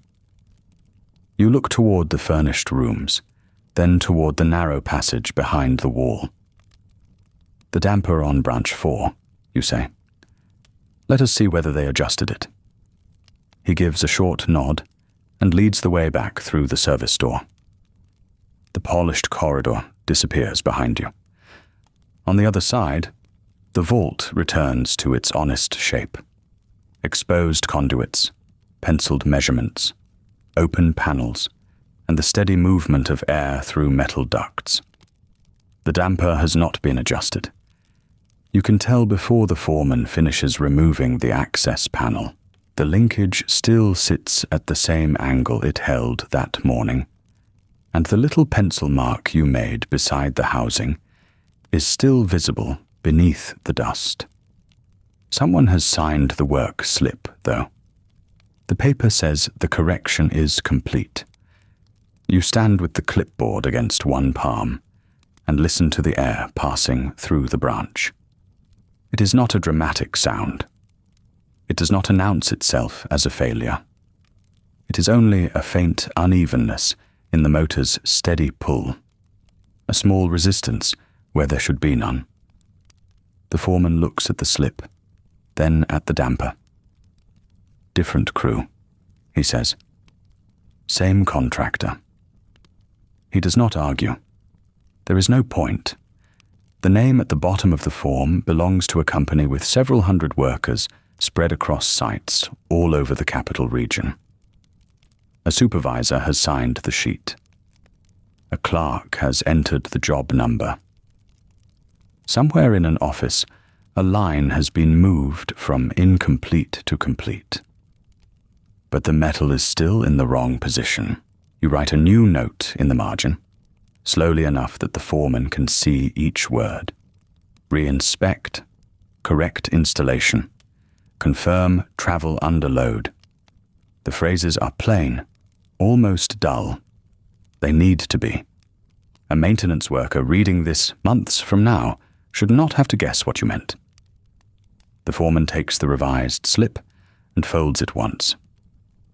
I will have it done before tomorrow's inspection. Have the same person who signed this one test it. He gives you a brief look, then nods. That is as close as anyone comes to an apology on a construction site. Not a speech, not an explanation, just a new instruction passed down the line. You replace the clipboard under your arm and make one more circuit through the service passage. The public tour has changed the rhythm of the afternoon. For an hour, everyone had been asked to make the place look finished. Loose cable had been pushed behind temporary covers. Tool carts had been rolled out of sight. A stack of pipe fittings had disappeared beneath a canvas sheet. The work itself had not stopped exactly, but it had been asked to become invisible. Now the crews are returning to their ordinary arrangement. A pair of electricians are kneeling beside an open junction box. Someone farther down the corridor is measuring a section of conduit before cutting it. The sound of a drill rises, fades, then rises again. A worker in a grey coverall carries a bundle of insulation past you without looking up. It is nearly 4 in the afternoon by the time you reach the surface. The office elevator opens onto a floor that smells of coffee, machine oil, and paper warmed by sunlight. The reception area is quieter than it was that morning. The sales staff have returned from their tours. Clerks are sorting folders into wire trays. A television mounted near the waiting chairs shows a cheerful commercial with its sound turned low. A smiling family stands before a painted vault entrance, while a calm announcer promises order, continuity, and peace of mind. You do not stop to watch. Your drafting room is behind two badge-controlled doors, past the rows of desks where junior engineers and technical clerks work beneath long fluorescent fixtures. At this hour, the room has the tired look of a place that has been occupied since dawn. Coffee cups sit beside rulers. Jackets hang from chairbacks. A half-finished calculation is still visible on the chalkboard near the windows. Your desk holds the afternoon's accumulation. Inspection forms, revised diagrams, contractor invoices, a stack of maintenance manuals with colored tabs along the edges, and the technical amendment from the meeting behind the glass. The amendment is waiting at the top. You set your briefcase down, remove your jacket, and sit. For a few moments, there is only the ordinary work of arranging paper. You square the drawings with the edge of the desk. You separate the forms that need signatures from the forms that need corrections. You place the contractor invoice to one side because it can wait until tomorrow. You pull the Vault utility plan toward you and unroll it over the drafting board. The drawing is larger than your desk. It shows the Vault in layers. Thick black lines mark the main walls and pressure boundaries. Blue pencil marks indicate water circulation. Red lines trace emergency power. Green notations identify ventilation branches, filter housings, and control points. The rooms meant for residents are given neat labels: quarters, dining, clinic, recreation, storage. Behind those labels is another map.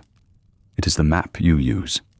Access panels, valve chases, service ladders, manual shutoffs, drainage channels.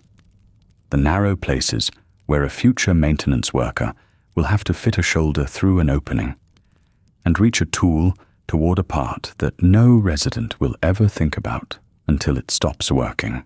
You update the branch for damper note first. The original drawing records the intended position. Your correction records what was actually found. Then you add the inspection reference number, the date, the contractor code, and a clear instruction that the system must be tested after adjustment. Your handwriting is small and regular. It has to be. There is not much room between the lines. A vault is made of concrete and steel, but it is also made of these marks. That is easy to forget when you are standing in a corridor beneath work lights, looking at pipes and ducts. The physical parts feel permanent. They have weight. They fill rooms. You can knock your knuckles against a pressure vessel, or hear the vibration of a motor through the soles of your shoes. Paper seems less serious. Yet the paper tells the next person where the valve is. It tells a clerk which replacement filter was approved. It tells a supervisor who accepted a delayed delivery, who authorized a substitution, who certified a system before it was fully ready. It carries responsibility across years, from one shift to another, from the construction crew to the operations staff, from people who know the building by touch to people who have only ever seen it as lines on a plan. The vault will need records because no single person can hold the whole place in mind. A maintenance manual will explain how often a filter should be changed. A procurement list will identify the proper gasket for a pump housing. A training binder will show the route to a manual release lever. A serial number will connect a relay to its manufacturer, its warranty, and its inspection history. When the vault is occupied, the people living inside may never see most of these documents.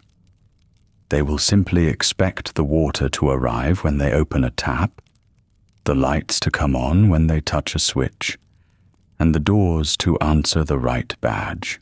That expectation rests on a long chain of filing. You take out a fresh revision sheet and begin the water treatment updates from the afternoon inspection. The foreman had shown you the contractor's materials list, and the problem was not immediately visible. The substituted coupling had the same diameter as the specified part. It would fit the line. It would even look correct once installed. But the alloy is wrong for the projected service life. The approved coupling is designed for repeated exposure to treated water, cleaning compounds, and the slow strain of expansion and contraction in a sealed facility. The substitute is cheaper. It is easier to source. It is also meant for a less demanding installation, the kind of building where a section of pipe can be replaced without turning off water to an entire underground community. You write, "Substitution rejected." Then you add the reason. Material does not meet specified long-term service standard. It takes less than a minute to write. It may take a week for the contractor to obtain the correct part. Someone from purchasing will complain. A project manager will ask whether the delay affects the certification schedule. The contractor may send a representative upstairs to explain that the alternative is perfectly adequate. Perfectly adequate is a phrase that has no useful meaning in your work. Adequate for what? Adequate for a demonstration. Adequate for a report. Adequate until the warranty period expires. Adequate for a system whose residents will have nowhere else to go when a fitting begins to fail. The answer changes everything. A junior drafter passes your desk carrying a tube of rolled plans. "Is the water room still behind schedule?" she asks. "Not if they bring the proper materials." She glances toward the stack of forms. "They will not like that." "No." She smiles in the careful way of someone who is not sure whether agreement is permitted, then continues toward the records cabinet. Across the room, a supervisor is speaking with two people from corporate planning. You recognize one of them from the midday meeting. The man has removed his jacket and draped it over one arm. He's pointing at a schedule pinned to the wall. Your supervisor notices you looking and lifts two fingers. When you reach his desk, he has already placed another folder beside his telephone. "Good catch on the coupling," he says. "That is exactly why we have you down there." The compliment is genuine enough. He has always valued clean inspections. He knows that mistakes hidden behind finished walls become expensive problems, and expensive problems bring attention from people who prefer not to receive it. Then he taps the folder. "We also need movement on the revised operational requirements. You do not touch it yet. I am reviewing them." Review quickly. The alarm changes affect the maintenance schedule. They affect the reporting structure. They affect both. He leans back in his chair. The office around you continues its low end-of-day murmur. Typewriters strike in uneven bursts. A telephone rings at the far desk and is answered after 3 rings. "The planning people have already settled the policy," he says. We are not being asked to settle it again. No, we are being asked to install it. You are being asked to update the drawings. The distinction sits between you for a moment. Your supervisor is not an unkind man. He has helped you when contractors tried to bury a mistake in paperwork. He has argued for more time on inspection rounds. He also knows where his authority ends. The contract comes from above. The requirements arrive already approved. His task, like yours, is to make sure the work beneath them is orderly. He opens the folder and turns it so you can see the first page. The language is administrative. Additional monitoring provisions. Revised access hierarchy. Segregated communications channels. Modified alarm acknowledgement protocol. None of it says plainly what the system is for. The drawings will have to say more. A sensor must be placed somewhere. A lock must respond to one badge and not another. An alert must travel to one office while remaining unseen in another. A maintenance schedule must tell a technician how to keep the equipment functioning without necessarily telling that technician why the equipment was installed. You take the folder. I will have a preliminary revision before I leave. That is all I need. He returns to the schedule on his desk. The conversation is over. Back at your drafting board, the light from the windows has begun to turn grey. The capital outside is moving toward evening. From this height, the traffic looks orderly, each little vehicle following its lane between office blocks and storefronts. There are advertisements on nearby rooftops, bright even in the fading light. Some are for household appliances. Some are for vacations. One, across the avenue, displays the familiar blue and yellow Vault-Tec emblem above a painted image of a family seated around a spotless dinner table. You lower your eyes to the amendment. The changes require careful wording. You have learned that much. A report can be accurate without being reckless. It can establish that a device was installed, tested, and routed according to a stated requirement. It can note that the requirement came from corporate planning. It does not have to invent reasons that were never given. You write what you know. You record the equipment affected. You identify the panels that will need revised labels. You add a note that the new monitoring circuit must remain accessible for inspection, even if its data channel is restricted. You specify that emergency functions cannot be blocked by ordinary access permissions. Whatever the policy intends, the basic safety systems still have to work. The work continues in increments. A line on a diagram, a reference number, a revised maintenance interval, a signature block left blank for someone higher up. By the time the office lights switch to their evening setting, most of the drafting room has emptied. The junior drafter has gone home. The clerks have stacked their folders and turned off their desk lamps.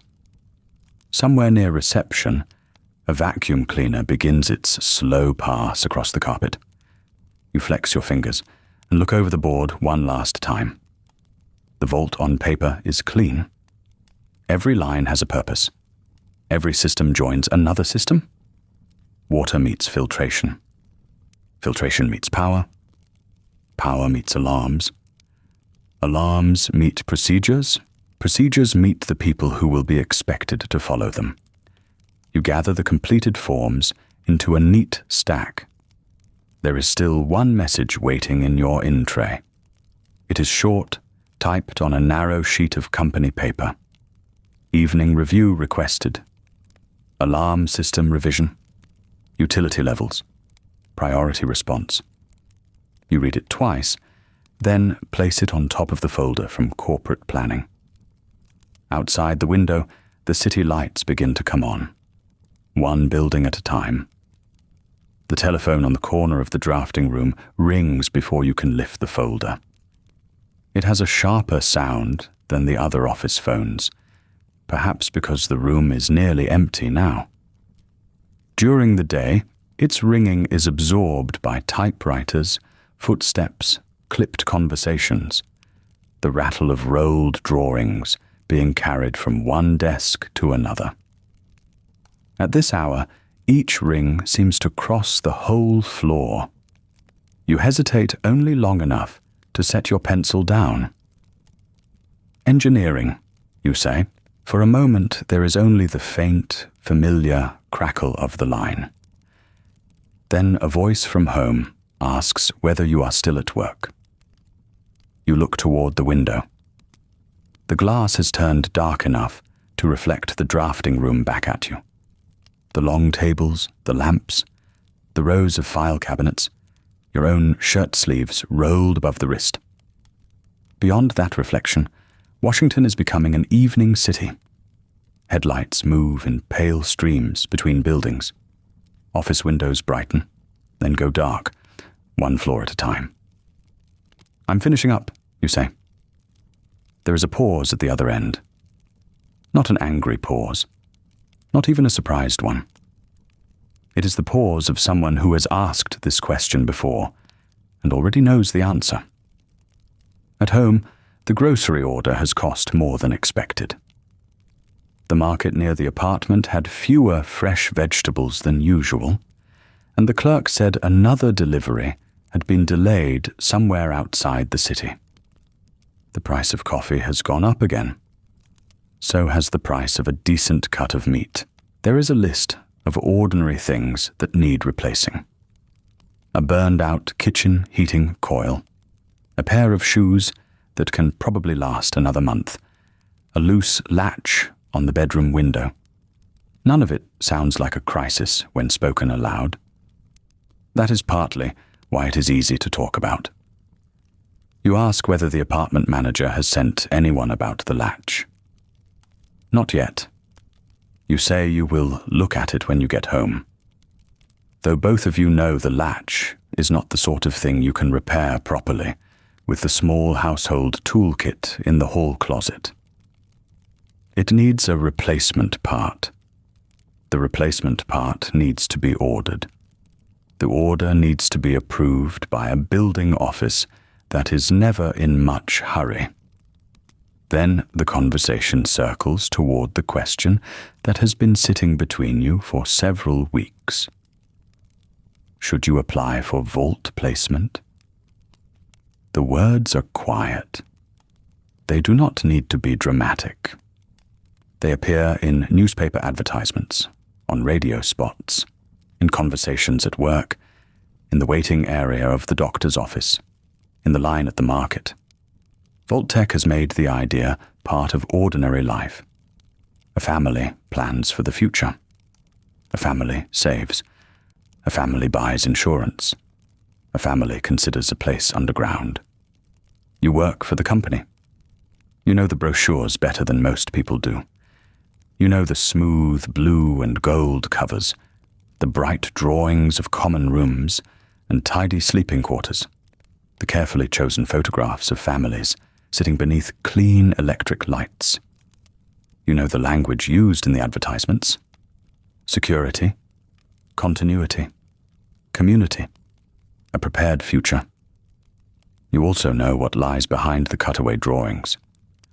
A vault is not a magical shelter lowered into the earth. It is a collection of systems that have to keep working together. Pumps have to circulate water. Filters have to be changed. Waste lines have to remain clear. Doors have to seal and then open when authorized people need them to. A generator has to start when the primary connection fails. Someone has to read the gauges, replace worn seals, inventory parts, inspect ductwork, and notice when a motor begins making the wrong sound. Knowing that does not make the question easier. At home, They ask whether company employees receive any preference. You have heard the rumors. Everyone at Vault-Tec has heard them. Some say department heads have reserved places. Some say senior staff have lists that never reach the public. Some say the government controls every meaningful assignment anyway, and that corporate employees are no more secure than anyone else unless they happen to be useful to the right person. There are also official answers. Human Resources has printed them in a small handbook. Employee status does not guarantee placement. Applications are evaluated according to availability, eligibility, regional planning requirements, and existing contractual obligations. The wording is polished enough to say almost nothing. You tell the truth as far as you have it. There's an application process. Another pause. That isn't what I asked. No, it is not. You swivel slightly in your chair, looking at the stack of forms beside you. There is an inspection report on top, then the revised diagrams, then the folder from corporate planning. The papers look harmless from a distance. Black lines, typed labels, boxes for initials. Yet every page belongs to a system that decides who receives information, who receives access, and who is expected to wait outside a locked door. I don't know, you say at last. Not for certain. The answer is not satisfying, but it is better than offering comfort you cannot support. The call moves on. Dinner has been kept warm. There is enough for you if you leave soon.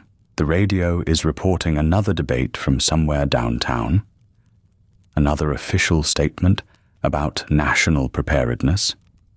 Another reassuring voice explaining that the country has the means to meet its future with confidence. The radio has said versions of that for years. You promise that you are leaving now. This time, you mean to. Before hanging up, you are asked to pick up milk if the corner shop is still open. You say you will try. The request is so plain, so small, that it steadies you. Milk. A window latch.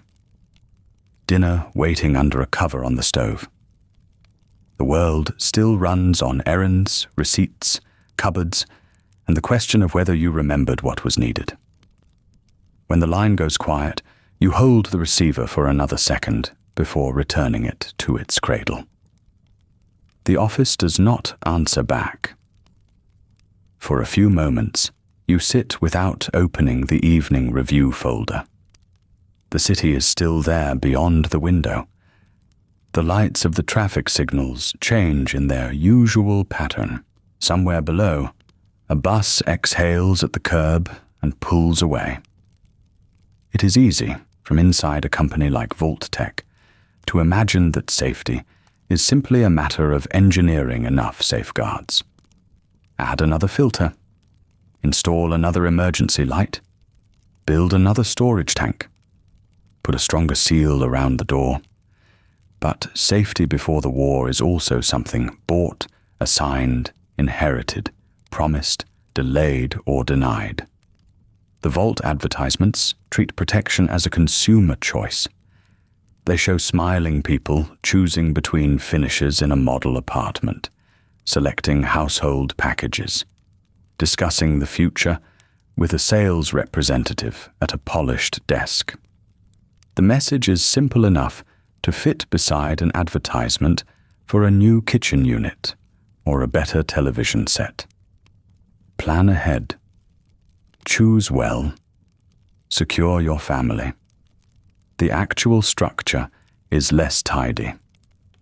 Vault spaces are limited. Construction is expensive.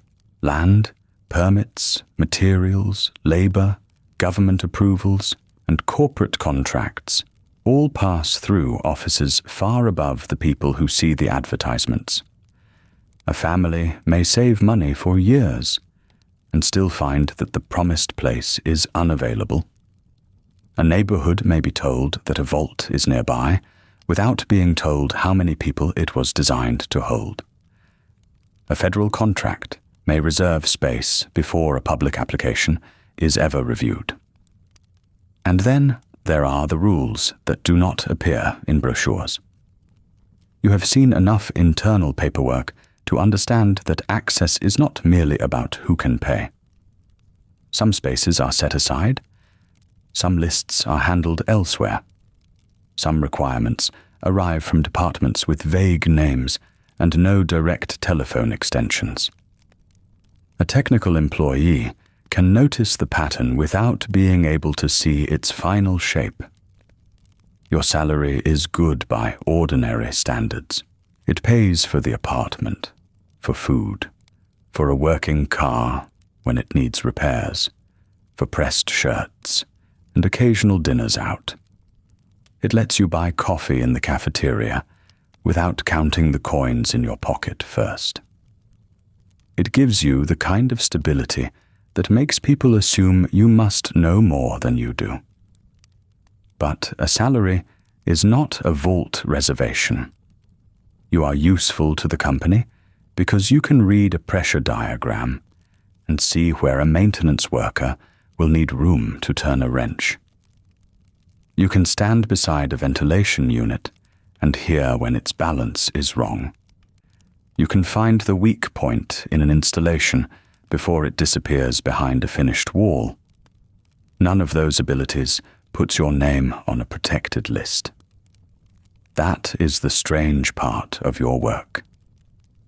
You understand the mechanical limits of a shelter better than most of the people being invited to trust one. You know that a door can be tested, but not made perfect. You know that stored supplies run down. You know that every closed system depends on people who are awake enough to tend it. And you know, with growing certainty, that machinery is not the only thing inside a vault that will be controlled. The corporation writes operating rules with the same confidence it uses to write maintenance schedules, access categories, reporting channels, authorized personnel, restricted observations. The words move from one office to another, then arrive at your desk as a technical amendment. Add a monitor here. Separate a control there. Route the data through a protected channel. Keep the system functional, but not equally visible to everyone who depends on it. You cannot tell your family all of that over a telephone line. Not because you are protecting a secret in some grand way, mostly because the pieces are too incomplete to explain. You have a collection of signals, the altered requirements, the closed meetings, the managers who want clean certification records and quick signatures. You have the uncomfortable knowledge that the public story and the internal work no longer fit together as neatly as they should. What would you even say? That the vaults are safe, as far as your systems are concerned. That safe may not mean simple. That the company has asked you to build a place where people can breathe, drink, sleep, and repair what breaks. That someone else has decided what else the place is for. The telephone does not ring again. Instead, the inter-office messenger slot beside the drafting room door clicks open. A narrow envelope slides through and lands on the carpet. You rise, cross the room, and pick it up. The envelope carries the blue Vault-Tec mark in one corner. Your name is typed beneath it. Inside is a revised schedule for the evening review, along with a note from the utility-level supervisor. Alarm system amendment requires engineering confirmation before night crew access. There is no explanation beyond that. There rarely is. You place the note beside the folder, already waiting on your desk. For a brief moment, you consider calling home again. You could say the review has been moved. You could ask that dinner not be kept warm. You could mention the milk and apologize for forgetting. Instead, you look at the clock. The corner shop may still be open when you leave. Or it may not. You gather your papers into the briefcase, arranging them with the habit of someone who knows that a folded drawing can create trouble for 3 different departments the next morning. The inspection forms go in first, then the revised diagrams, then the folder from planning, tied shut with its narrow cord. Last comes the evening notice. Your desk lamp clicks off. In the dimmer room, the work tables become pale rectangles. The rows of instruments and rulers lose their sharp edges. Only the city outside remains bright, its signs and windows reflected in the glass. You take your badge from the desk and fasten it once more to your jacket. Then you leave the drafting room, not for home yet, but for the elevator down. The elevator carries you below the office floors without hurry. At first, there is the familiar passage of polished levels. Reception, sales, accounting. The cafeteria, now mostly empty, except for the staff clearing trays beneath the bright ceiling panels. Then the elevator drops past the floors that customers are not invited to notice. The lights in the car soften. The neat brass directory beside the buttons gives way to a plain maintenance plate, scratched at its lower edge by years of tool cases. You stand with one hand around the handle of your briefcase. Inside are the drawings you amended that afternoon, the inspection forms with their careful boxes, and the new alarm system instructions folded into a separate folder. The folder is thin. Its consequences are not. When the doors open, the corridor beyond is unfinished concrete. The building above has its own sounds: typewriters, shoe heels, telephones, the low wash of conversation behind closed doors. Down here, the sounds are mechanical and spaced far apart. A pump cycles somewhere behind a wall. A freight lift rattles in a distant shaft. Air moves through a temporary duct with a dry, steady rush. Most of the construction crews have gone home. Their absence is visible in small things. Tool carts stand against the walls with their drawers shut. Coils of cable have been gathered and tied. A lunch pail sits on a bench near a stack of insulation panels, forgotten or deliberately left for the morning. Work lamps hang from hooks along the ceiling, throwing white circles across the floor, and leaving the far ends of corridors in a soft, industrial grey. At the security desk, the evening attendant looks up from a clipboard. You present your badge. He compares the photograph to your face, then studies the notice clipped to the top of your folder. "Alarm review?" he asks. You nod. He signs you through and points toward the access tunnel. Night crew is waiting on your release. Waiting on your release. That is the useful phrase. It makes the situation sound ordinary, which in one sense it is. A system cannot be closed up behind panels and ceilings until somebody with authority says it may be. The night crew cannot proceed until you sign the proper line. The schedule cannot advance until their work advances. Still, the phrase leaves out the part that has been bothering you since the afternoon meeting. You are not merely approving an alarm. You are approving the way a future resident will be warned, directed, counted, and, in certain parts of the facility, prevented from going where they have not been permitted to go. The access tunnel slopes downward. Your shoes make a hollow sound over the temporary metal plates. At the far end, a utility supervisor waits beside a rolling cart. He wears a work jacket with a pencil tucked behind one ear and a flashlight clipped to his belt. The revised panels are installed, he says. We ran the cable the way they asked. The interface is ready for your test. He does not say who they are. Neither do you. You follow him through a service door into the vault's outer utility level. The vault is quieter at night because its unfinished spaces have not yet learned how to hide their machinery.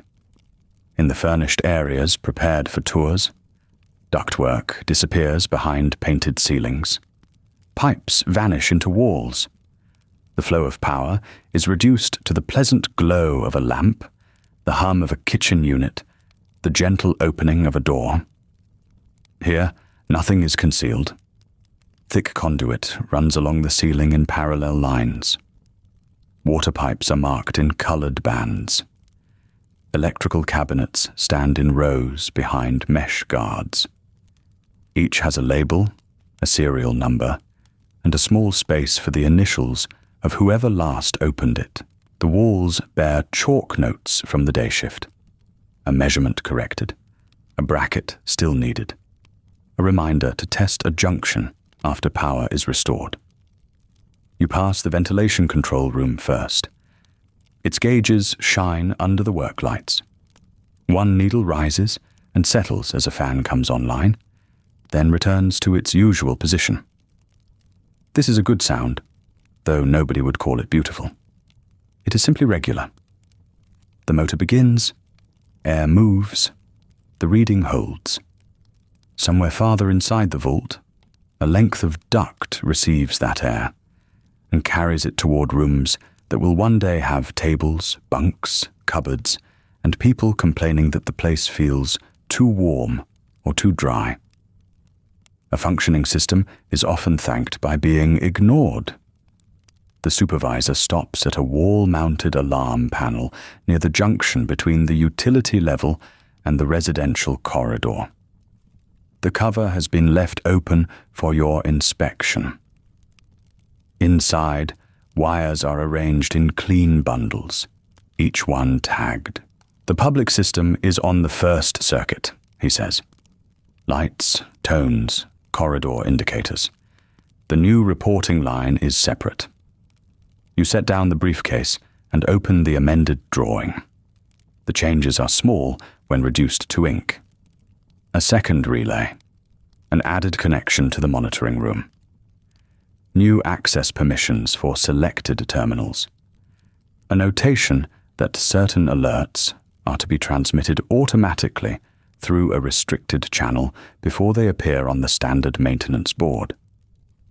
The language is administrative. It speaks of efficiency, oversight, and continuity. It does not say what it means for the person standing at the maintenance board when the light comes on and the information has already gone elsewhere. You trace the revision with one finger, then compare it to the panel. Test the corridor indicator first, you say.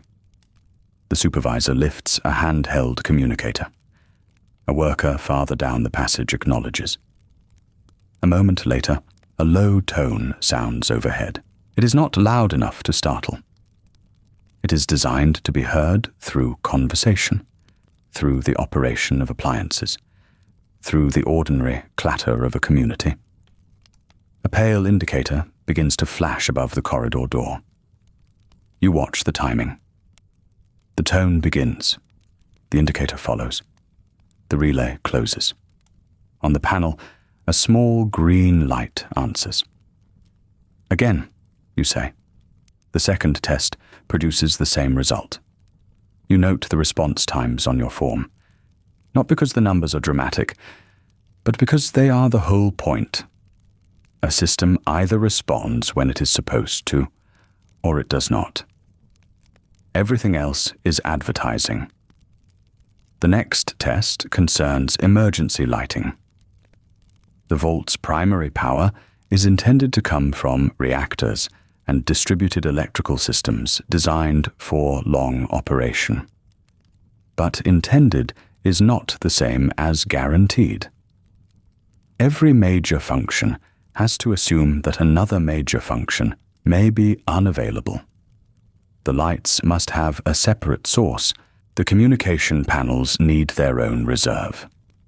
Doors require manual mechanisms because an electric lock is only useful while electricity reaches it. Redundancy is not glamorous. It does not make a convincing image for a brochure. Nobody wants to see a smiling family gathered around a backup relay cabinet. Yet redundancy is what separates a shelter from a sealed room with expensive furniture. This is worth slowing down for. Good engineering does not mean a machine never needs attention. It means people can understand what the machine is telling them before a small fault becomes a large one. It means the filter is reachable without dismantling half a wall. It means a replacement part is stored nearby, labeled clearly, and paired with instructions written for a tired worker at the end of a long shift. The future maintenance worker may not have your training. They may have learned from a manual, a supervisor, and the experience of fixing the same stubborn valve 3 times in a month. They may be responsible for a corridor full of residents who only know that the lights flickered at breakfast. That worker needs access panels that open. They need shutoffs that can be turned by hand. They need gauges that can be read without guessing. They need enough warning to prepare, rather than merely enough alarm to react. There is a kind of pride in making that possible. It is a quiet pride, and you have felt it all day. When you rejected the wrong material in the water room, you were protecting a repair that may not be needed for years. When you held back the ventilation section for rework, you were insisting that the people who inherit this place deserve more than a system that works only during an inspection. The difficulty is that the same skill can be used to make other arrangements work just as well. The supervisor throws the breaker for the lighting test. For a moment, the corridor goes dim. Then the emergency fixtures come alive in a softer amber glow. They are spaced at measured intervals along the ceiling, enough to show stairs, signs, handles, and faces. The work lamps remain dark. The machinery does not stop. A backup indicator clicks into place on the panel. You walk the length of the passage beneath the amber lights. At every doorway, you check the illuminated markers. At the stairwell, you inspect the handrail and the directional sign. A door at the end of the hall has received its new access plate. The plate is unremarkable. A small reader, a locking mechanism, a green indicator for entry, and a red one for refusal. You present your badge. The light turns green. The door releases. On the other side is a narrow communications room, still smelling faintly of paint and warm wiring. A bank of consoles lines one wall. A wall map shows the vault's levels in simplified blocks. The colored routes look clean and sensible from here, as though every part of a human life could be represented by a line leading from one room to another. The supervisor points to the amended terminal. This is the one planning wanted confirmed. You take the seat. The terminal wakes with the Vault-Tec logo, followed by a menu of maintenance options.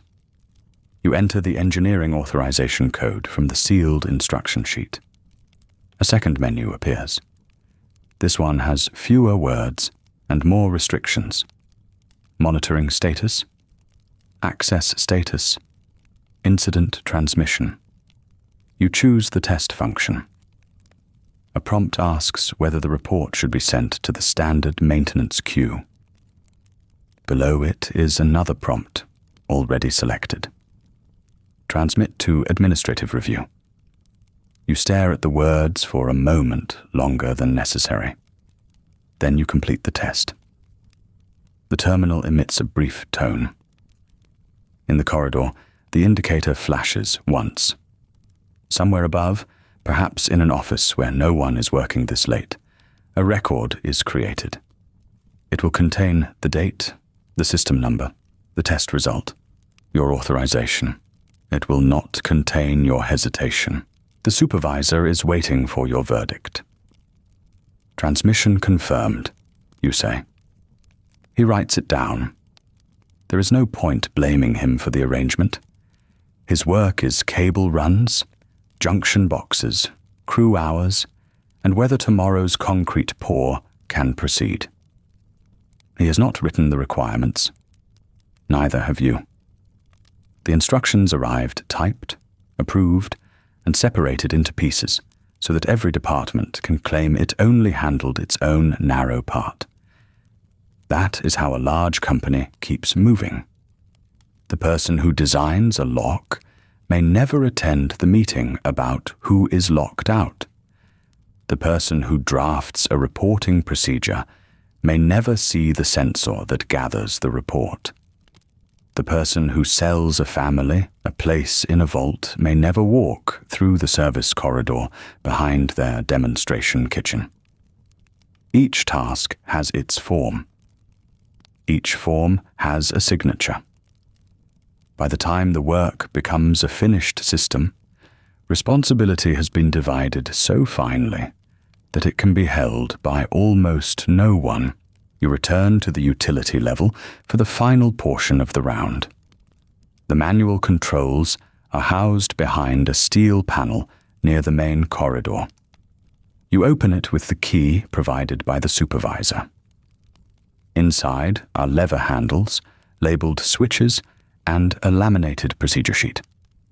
The sheet tells a future worker what to do if the automatic sequence does not begin. First, verify power. Then confirm the alarm circuit. Then isolate the affected section. Then notify the appropriate authority. The wording is simple. You read every line anyway. A manual is a promise from one worker to another across time. You may never meet the person who uses it. You may be old by then, or working somewhere else, or not employed by Vault-Tec at all. But if the labels remain clear, and the instructions remain where they belong, a portion of your day will still be waiting here. You test the lever resistance. You confirm the emergency light beside the panel. You check that the tool cabinet has not been placed too close to the access hatch. Small details. Necessary details. The night crew begins to arrive as you finish. Their voices carry through the corridor, low and practical. Someone wheels in a cart of panels. Someone else asks whether the release has been signed. The vault is beginning another shift before the last one has fully disappeared. You return to the supervisor's cart and complete the form. Alarm indicators, approved. Emergency lighting, approved. Communication panel, approved with revised administrative routing. Manual controls, approved. At the bottom is the final line. Engineering confirmation for night crew access. You sign your name. The supervisor takes the sheet, checks it, and nods. We can close the walls tomorrow. You gather your briefcase. The phrase should feel satisfying. It almost does. Another defect corrected. Another system tested. Another section ready to become permanent. By morning, workers will install panels over the conduit and paint over the chalk marks. The public-facing spaces will gain their clean surfaces. The complicated work will retreat behind them. Before leaving, you walk alone toward the vault entrance. The great door is still set within its unfinished frame. Under the work lights, it looks less like a symbol and more like what it is, an enormous piece of machinery, built from heavy materials, hinges, seals, locks, and a design that assumes it may need to close for a very long time. A technician has left the control housing open. You can see the newly tested wiring inside. For a few seconds, you stand there with your hand resting on the edge of the briefcase. Then you turn toward the access tunnel. Behind you, a ventilation fan begins another steady cycle. The access tunnel slopes upward in a long, plain line. Your shoes carry a little construction dust from the utility level onto the concrete, then onto the metal grating near the surface door. The sound changes with every material. Behind you are pumps, relays, air ducts, water lines, and the heavy entrance mechanism waiting for its final finish. Ahead is the city, still awake under its street lamps. At the top, the guard checks your badge without much interest. He has seen the same engineers, electricians, inspectors, and delivery crews pass through all day. He returns the badge with a quick movement of his hand and looks past you toward the next vehicle arriving at the gate. Outside, the air feels ordinary after hours below ground. That is the strange success of your work. The air inside the vault has to feel ordinary, too. It cannot call attention to itself. It cannot taste stale, hang too heavily in a room, or arrive with a mechanical smell that makes someone look up from their breakfast. Water has to come from a tap with enough pressure to fill a cup. Lights have to come on when a switch is pressed. A door has to open for the people allowed through it, close behind them, and keep its seal without requiring anyone to understand the engineering inside the frame. If you have done your work properly, the residents will think very little about any of it. They will complain about the color of the walls, perhaps, about the meal schedule, about a neighbor who leaves laundry too long in a communal dryer. They will notice the things that people always notice when their basic systems are functioning. Small irritations, private ambitions, the ordinary business of living close to other people. They will not think about the filter bank drawing dust from the air. They will not think about the manual shut-off behind a labeled access panel. They will not think about the spare relay stored in a cabinet near the maintenance office, or the wiring diagram folded into a plastic sleeve behind the panel. That is the measure of a working shelter. Not drama, not heroism, just a room where the lights come on. Your car is parked beside the site office, one of several modest employee vehicles lined beneath a security lamp. You set your briefcase on the passenger seat before taking the wheel. The leather is warm from the day. A thin layer of dust lies across the dashboard, picked up from the streets and construction lots of the capital.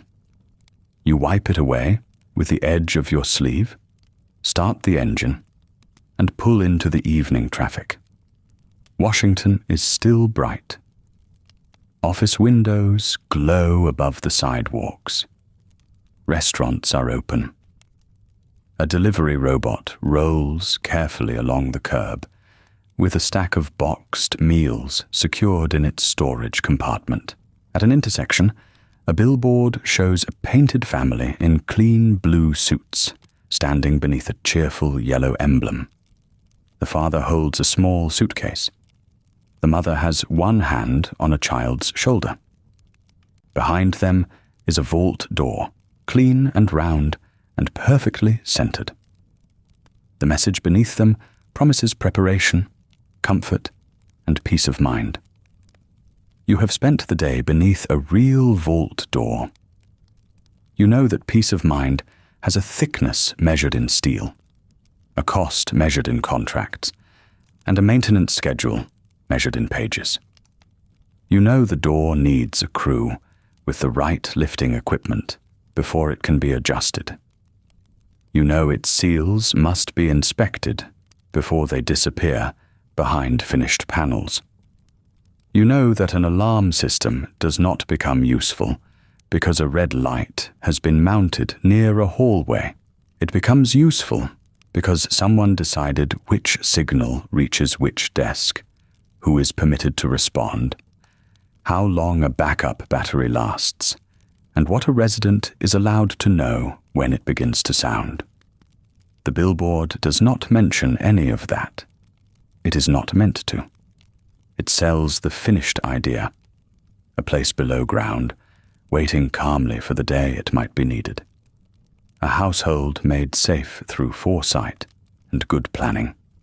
The image has no service corridor, no contractor's invoice, no technician on a ladder tracing a cable through a half-built wall, no employee carrying a revised requirement from a meeting behind smoked glass. You drive beneath it with your hands steady on the wheel. There is no reason to doubt your own work. That matters. It would be easy, after a day like this, to turn every pipe and every electrical panel into a symbol of something larger. But a waterline is still a waterline. A pressure gauge still tells you whether the system is holding.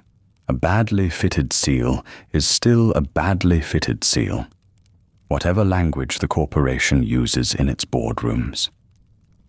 You have caught problems that other people missed. You sent back the substituted material in the water treatment room because it was not what the drawings required. You held the ventilation section for rework because a shortcut hidden inside a wall is not a shortcut for the people who have to live with it. You checked the emergency lights one more time when the crew was ready to leave. You made sure the night crew would have access to the spaces they needed. Those are not small things. A person can spend years learning how air moves through a building, how moisture gathers in the wrong places, how a motor changes its sound before it fails, how a complicated system can be made less fragile, not by wishing for perfect machinery, but by giving it a second route, a manual control, a labeled part, a procedure that someone can follow during a long shift. That knowledge is real. It belongs to you. It is easy for people outside technical work to imagine that engineering ends when the blueprint is drawn. They see the finished structure and assume it rose from the ground by force of money and machinery. They do not see the patient decisions underneath it. The choice to leave enough clearance around a valve for a future pair of hands. The choice to install a gauge where it can be read without crawling through a narrow service space. The choice to keep the same connector across several systems, so a maintenance crew does not need a different tool for every repair. Good engineering does not remove people from the work. It respects the people who will come after. Somewhere in the vault below the city, a future maintenance worker will open a cabinet you specified. They will find a spare part where the manual says it should be. They may never know your name. They may curse the person who wrote the instructions, because instructions are often written in a hurry, and because every worker curses paperwork at least once in a long day. But if the label is clear, if the part fits, if the backup system starts when the first system does not, then your work will have reached them across years you cannot picture. That is a decent thing to build. The difficult part is that decency can be used. The company gives you a narrow section of the whole project. It gives the structural staff their load calculations, the electrical specialists their panels and circuits, the procurement office its lists, the sales department its polished rooms, and the legal department its language. Each department has a reason for the work it does. Each has forms to complete, deadlines to meet, supervisors to satisfy. A vault is too large for one person to understand in full. That is true in the ordinary technical sense. No engineer can hold every drawing, every supply order, every inspection record, and every operating procedure in one mind. But the company has made that limitation useful. You are allowed to see what you need to make a system function. You are not invited to see why certain requirements arrive late, why some monitoring routes bypass the ordinary maintenance office, or why an approved public plan can acquire a separate set of instructions after the sales brochures have already gone to print. You are told that the new arrangements are administrative. You are told that your responsibility is technical. Those statements are not exactly false. The pipes still need to connect. The sensors still need power. The locks still need to receive the correct signal. The maintenance schedule still needs to account for the equipment installed behind the walls. Yet a system does not stop being a system when it is divided into departments. Someone has to decide what the system is for. You turn onto a broader avenue where the traffic thins and the city opens around you.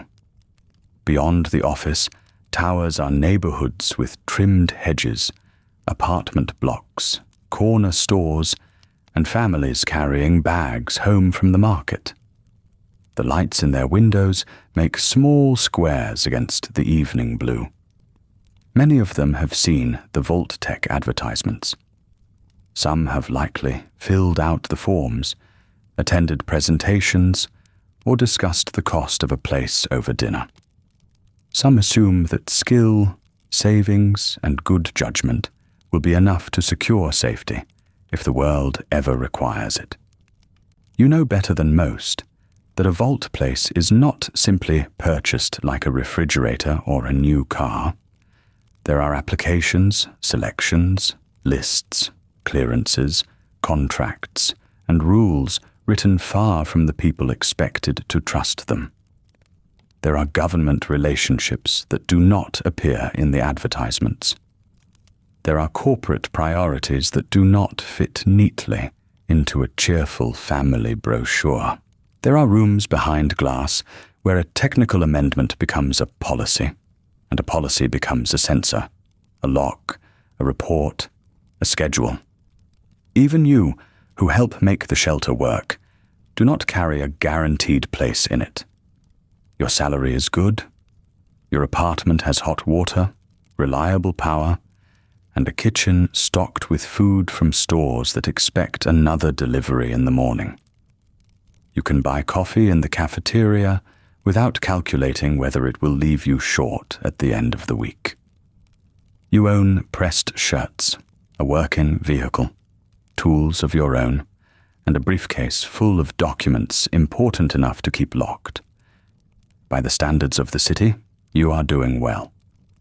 But comfort is not control.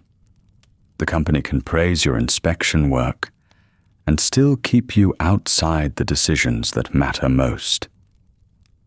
It can trust you with a ventilation system and withhold the reasons behind the changes requested for it. It can use your care, your training, and your belief in civil defense without offering the same certainty it sells to the people in its advertisements. This is not a criticism of you. You did not write the selection rules. You did not decide that protection should be packaged as a product, divided by access, money, connections, and paperwork. You did not design the departments so that no one worker needed to hold the full weight of what the company was building. You were given a fault in a water system, and you corrected it. You were given an alarm revision, and you made sure it could function. You were given a room full of unfinished machinery, and the expectation that it must support human life for years, perhaps decades, and you treated that expectation seriously. The larger purpose was chosen elsewhere. Somebody approved the policies. Somebody arranged the reporting channels. Somebody decided that a sealed community could be managed not only as a refuge, but as a controlled environment with requirements its residents would never have seen before the door closed. Somebody signed the papers that allowed ordinary technical workers to receive fragments of that purpose, translated into measurements and installation notes.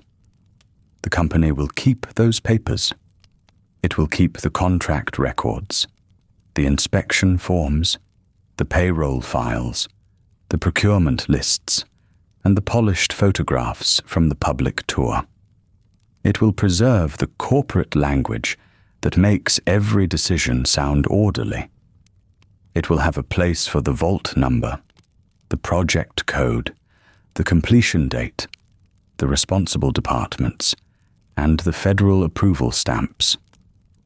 There may be no place in those records for the moment you stood in a utility corridor and refused to approve a bad seal.